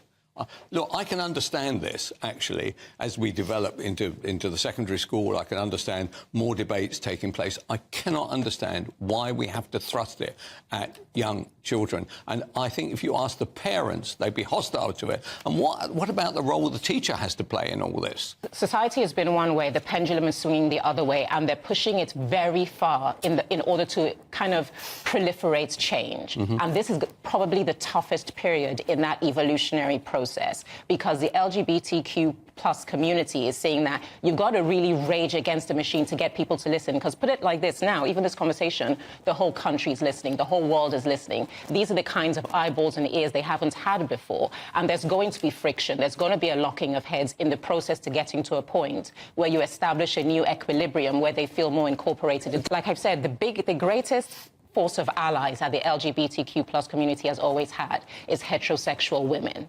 What you're moving towards now is doing things that is beginning to turn them from allies into people who feel that, oh, for you to thrive, I'm being deprived, and that's a problem. When they realise you're alienating allies, they will understand you've got to recalibrate to have that kind of understanding between both parties. If you want your news to be straight talking... This is a nightmare for the Conservatives again. Down to earth. It's not just Nottingham where this is happening, is it? And most importantly, honest. Hard-working, middle-class taxpayers, they'll get their book thrown at them. They catch me, Martin Daubney, Monday to Friday, 3 till 6 p.m. on GB News, Britain's news channel. I'm Andrew Pearce. This is GB News, the People's Channel, Britain's news channel.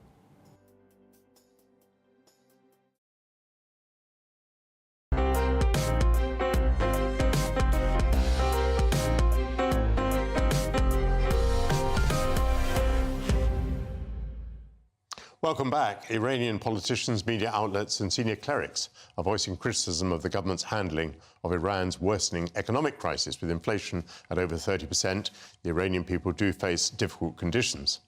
Following the regime's ineffective missile and drone attack on Israel, but its reluctance to prolong the tit-for-tat, it is speculated that Iran cannot afford an all-out war because of the fragility of the economy. Joining me now to discuss this is the Iranian human rights activist Lily Mu. Very good to see you. Welcome to GB News. Just before we turn to that, would you tell us, please, about Tumaj Salehi, who I think is a sort of hip-hop artist, who presently stands condemned to death? Yes.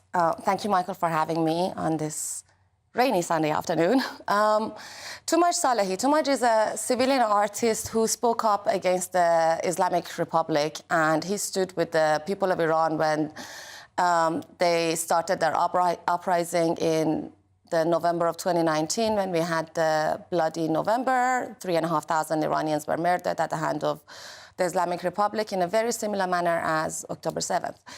In the uprising in the September of 2022, Tumaj started rapping a track where he spoke about his involvement in Aban, November of 2019, and his continuing of joining the people of Iran against the Islamic Republic.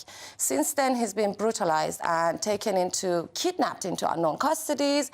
He spent more than 250 days in solitary confinement, and now, only for the purpose of speaking, he's going to be executed. Do you think that will actually happen?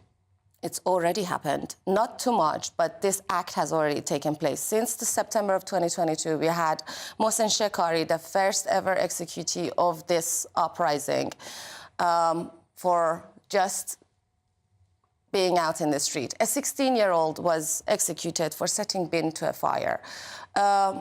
More than 500 Iranian young people were murdered and executed illegally. Well, every execution in Iran is illegal, by the way, because they are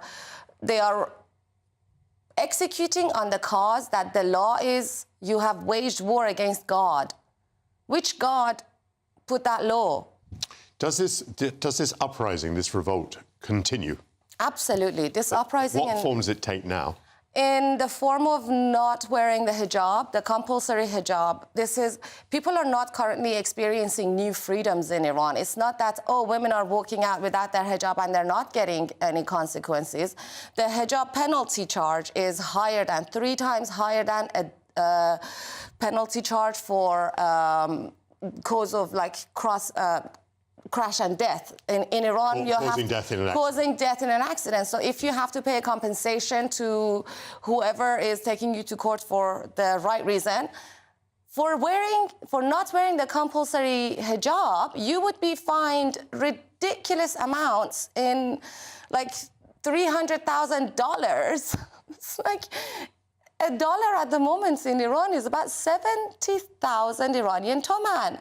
That's 70,000. That's 1,000. No, that's literally 70,000. That's 10,000. A lot of money. No, but that's 10,000 more than what it was when the Shah left Iran. Yeah. You have to understand this. $1 used to be 7 toman. We are talking about inflation and Iran's economy.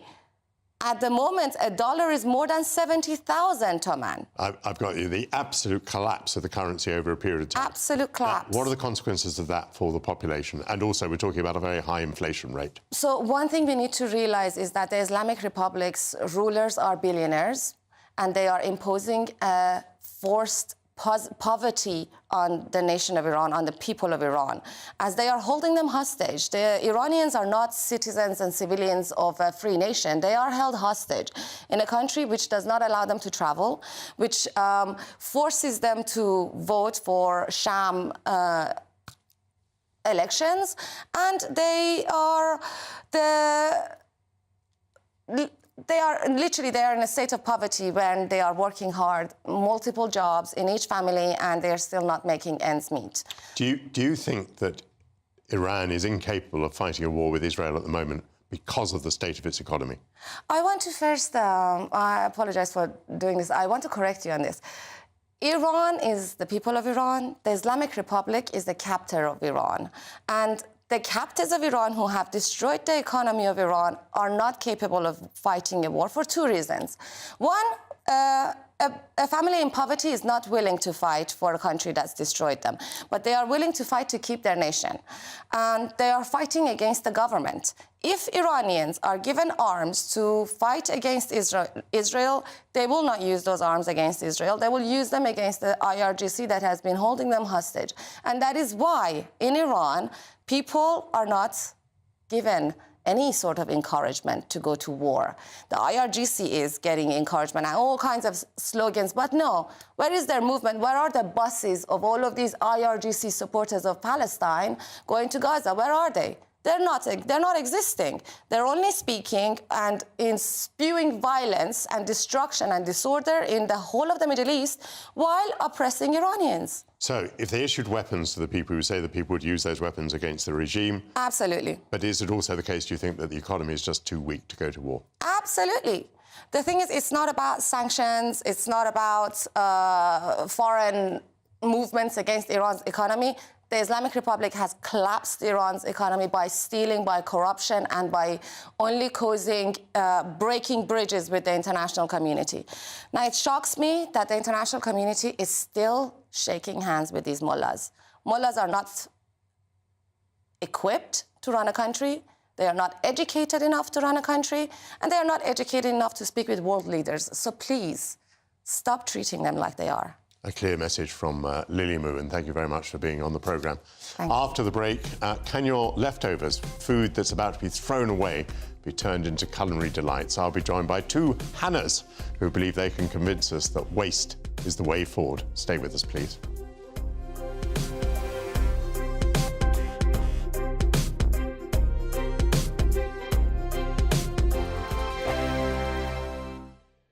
Hello, here's your latest weather update from the Met Office for GB News. We'll see an east-west split weather-wise across the UK today. Generally, the best of any brightness the further west you head. Low pressure is generally dominating, and it's this weather front, this occlusion here out towards the east and northeast that will bring some more persistent rain to some areas through the day today. Notice fairly tightly packed isobars too, indicating quite a blustery breeze, and it's certainly a wet and fairly blustery picture across those eastern and northeastern areas as we head through the afternoon. Some of those outbreaks of rain could locally be on the heavy side, brighter out towards the west and eventually across some southern spots, but notice a good scattering of showers here, one or two of those on the heavy side, and quite a chilly day still for the time of year, highs of 12 towards the north, up to 13 or 14 degrees at best towards the south and southeast. As we head through the evening and during the overnight period, the most persistent rain will start to pull away towards the northeast, lingering across the northern hours into the early hours of Monday. Elsewhere, clearer for a time, but notice a good rash of showers pushing back in from the west, so turning pretty wet out across some western spots into the early hours of Monday. Under the clearest skies, we could see a local frost, temperatures down close to freezing, but mostly frost-free. And as we head through Monday, once again, an east-west split in our weather, but it's the east this time seeing the best of the conditions, the brightest skies out towards the east and across the southeast of England. And elsewhere, plenty of showers out towards the west and eventually across many northern spots too. And again, some of those showers turning quite heavy, merging to give some longer spells of rain at times too. And temperatures a bit higher than today though, up to 16 or 17 towards the southeast, near 12 to 14 across the north of the UK. GB News is Britain's election channel. And from Thursday the 2nd of May, the people decide. As the country heads to the polls in a rush of elections, we'll take you through the night as the first results come in. And we'll pick up at breakfast with the very best guests and analysis. And on the weekend, the results won't stop, and neither will we. We'll explore what it all means for you as we look ahead to the general election. Continuing coverage live from Thursday the 2nd of May at midnight on GB News. GB News is the home of free speech. We were created to champion it, and we deliver it day in, day out. Free speech allows us all to explore and debate openly the issues most important to us, our families, and of course, the British people. Having challenging conversations to enlighten each other. Which is why we hear all sides of the argument. We are the People's Channel. We will always stand by the freedom to express yourself. On TV, radio, and online. This is GB News, Britain's news channel. 2024, a battleground year. The year the nation decides. As the parties gear up their campaigns for the next general election. Who will be left standing when the British people make one of the biggest decisions of their lives? Who will rise? And who will fall? Let's find out together. For every moment, the highs, the lows, the twists and turns. We'll be with you for every step of this journey. In 2024, GB News is Britain's election channel.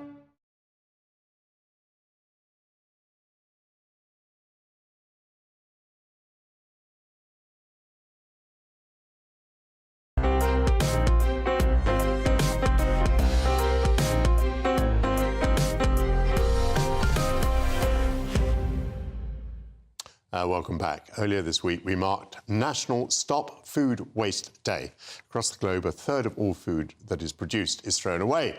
And in the United Kingdom alone, around 9 million tonnes every year is chucked out, producing most food waste in all of Europe. How can we turn this around and start to make waste the way forward? I'm joined now by two guests who may have the recipe. Hannah Harley-Young and the CEO and founder of Chic P, Hannah McCullum. Hannah's, let us first of all discuss what is the cause of waste. Now, I think some of it is about supermarkets saying that vegetables have to be a beautiful shape and a beautiful colour. And I think some of it is that we buy too much and we look in our fridge and we throw it away. Is that broadly speaking what's going on?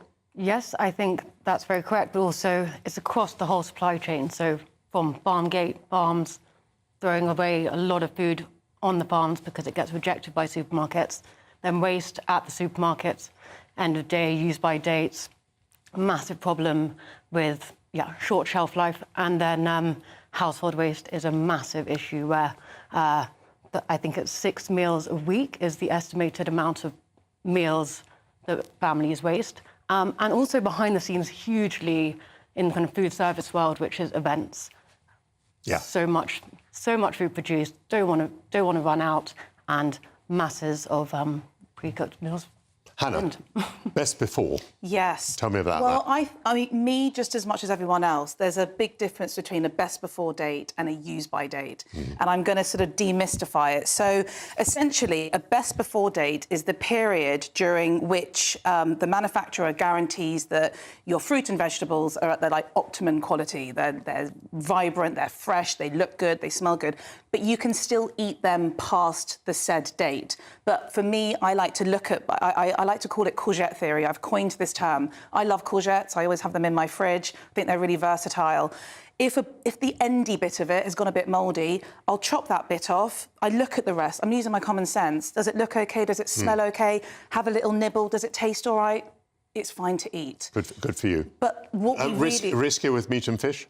So that's where we talk about the use by date. Yeah. That is a safety guideline. You don't want to mess with that. Okay. If it says use by the 24th of April, use it by the 24th of April. Do not start eating meat, fish, dairy past that. Personally, it's not worth. Can I just quickly say on that note, though, I think a lot of manufacturers put 3 to 4 days extra on the use by just in case, because they don't know how the consumers are treating the food. Give themselves a margin. Yes, so the consumers seen as stupid, and so that's therefore their risk. So actually... So if you see yourself as sensible, you might add 4 days to it. Use your senses, basically. Absolutely. Smell first. Use your eyes. What's all this got to do with humus, which is your product, and what we see in front of us here, and what a beautiful display of humuses this is.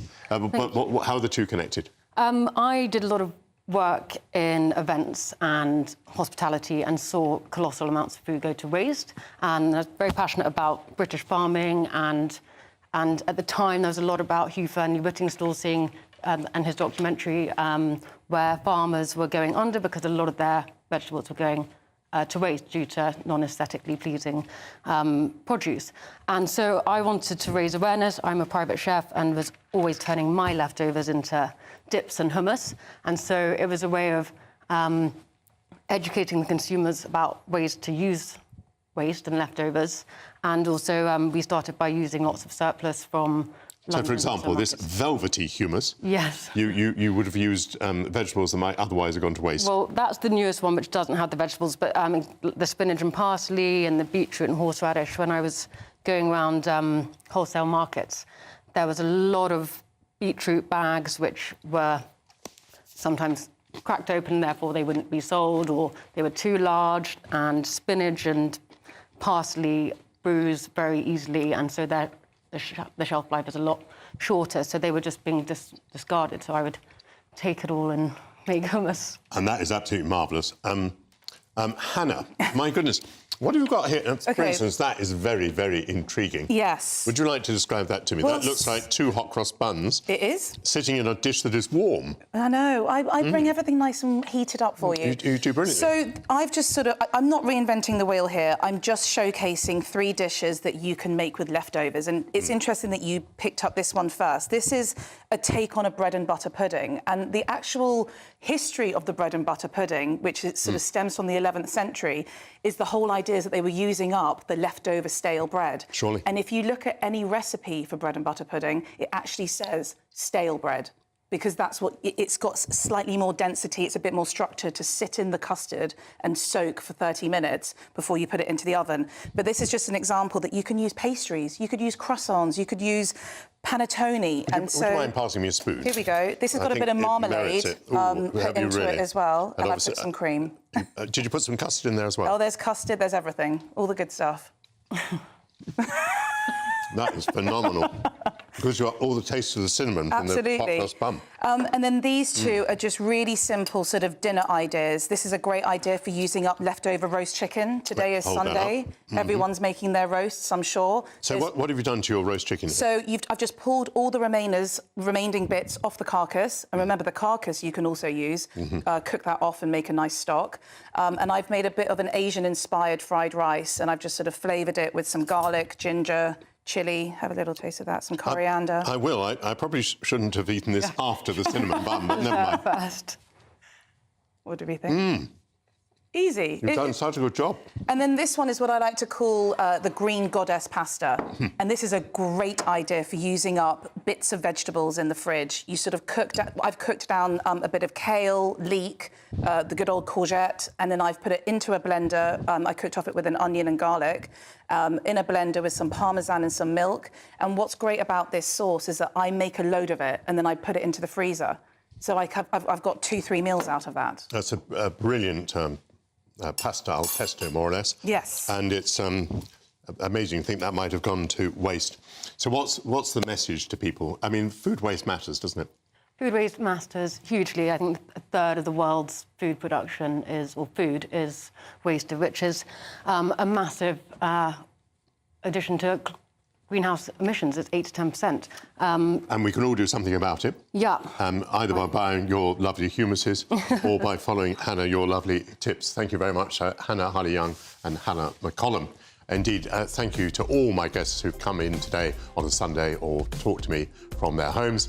I'll be taking a short break from hosting next week, but I will be back with you in a fortnight. I shall miss you the week that I'm not here. Until then, goodbye. Aidan. Looks like things are heating up. Boxed boilers, sponsors of weather on GB News.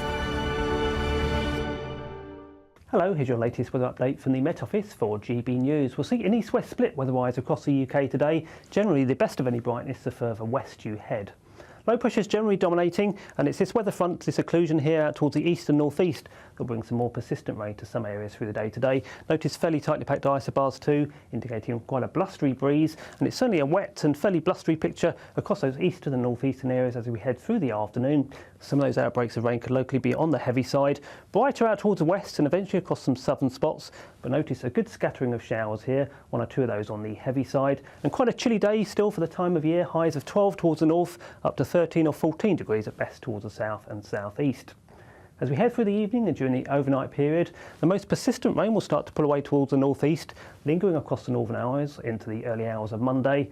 Elsewhere, clearer for a time, but notice a good rash of showers pushing back in from the west, so turning pretty wet out across some western spots into the early hours of Monday. Under the clearest skies, we could see a local frost, temperatures down close to freezing, but mostly frost-free. And as we head through Monday, once again, an east-west split in our weather, but it's the east this time seeing the best of the conditions, the brightest skies out towards the east and across the southeast of England. And elsewhere, plenty of showers out towards the west and eventually across many northern spots too. And again, some of those showers turning quite heavy, merging to give some longer spells of rain at times too. And temperatures a bit higher than today though, up to 16 or 17 towards the southeast, near 12 to 14 across the north of the That warm feeling inside from Boxed Boilers, sponsors of weather on GB News.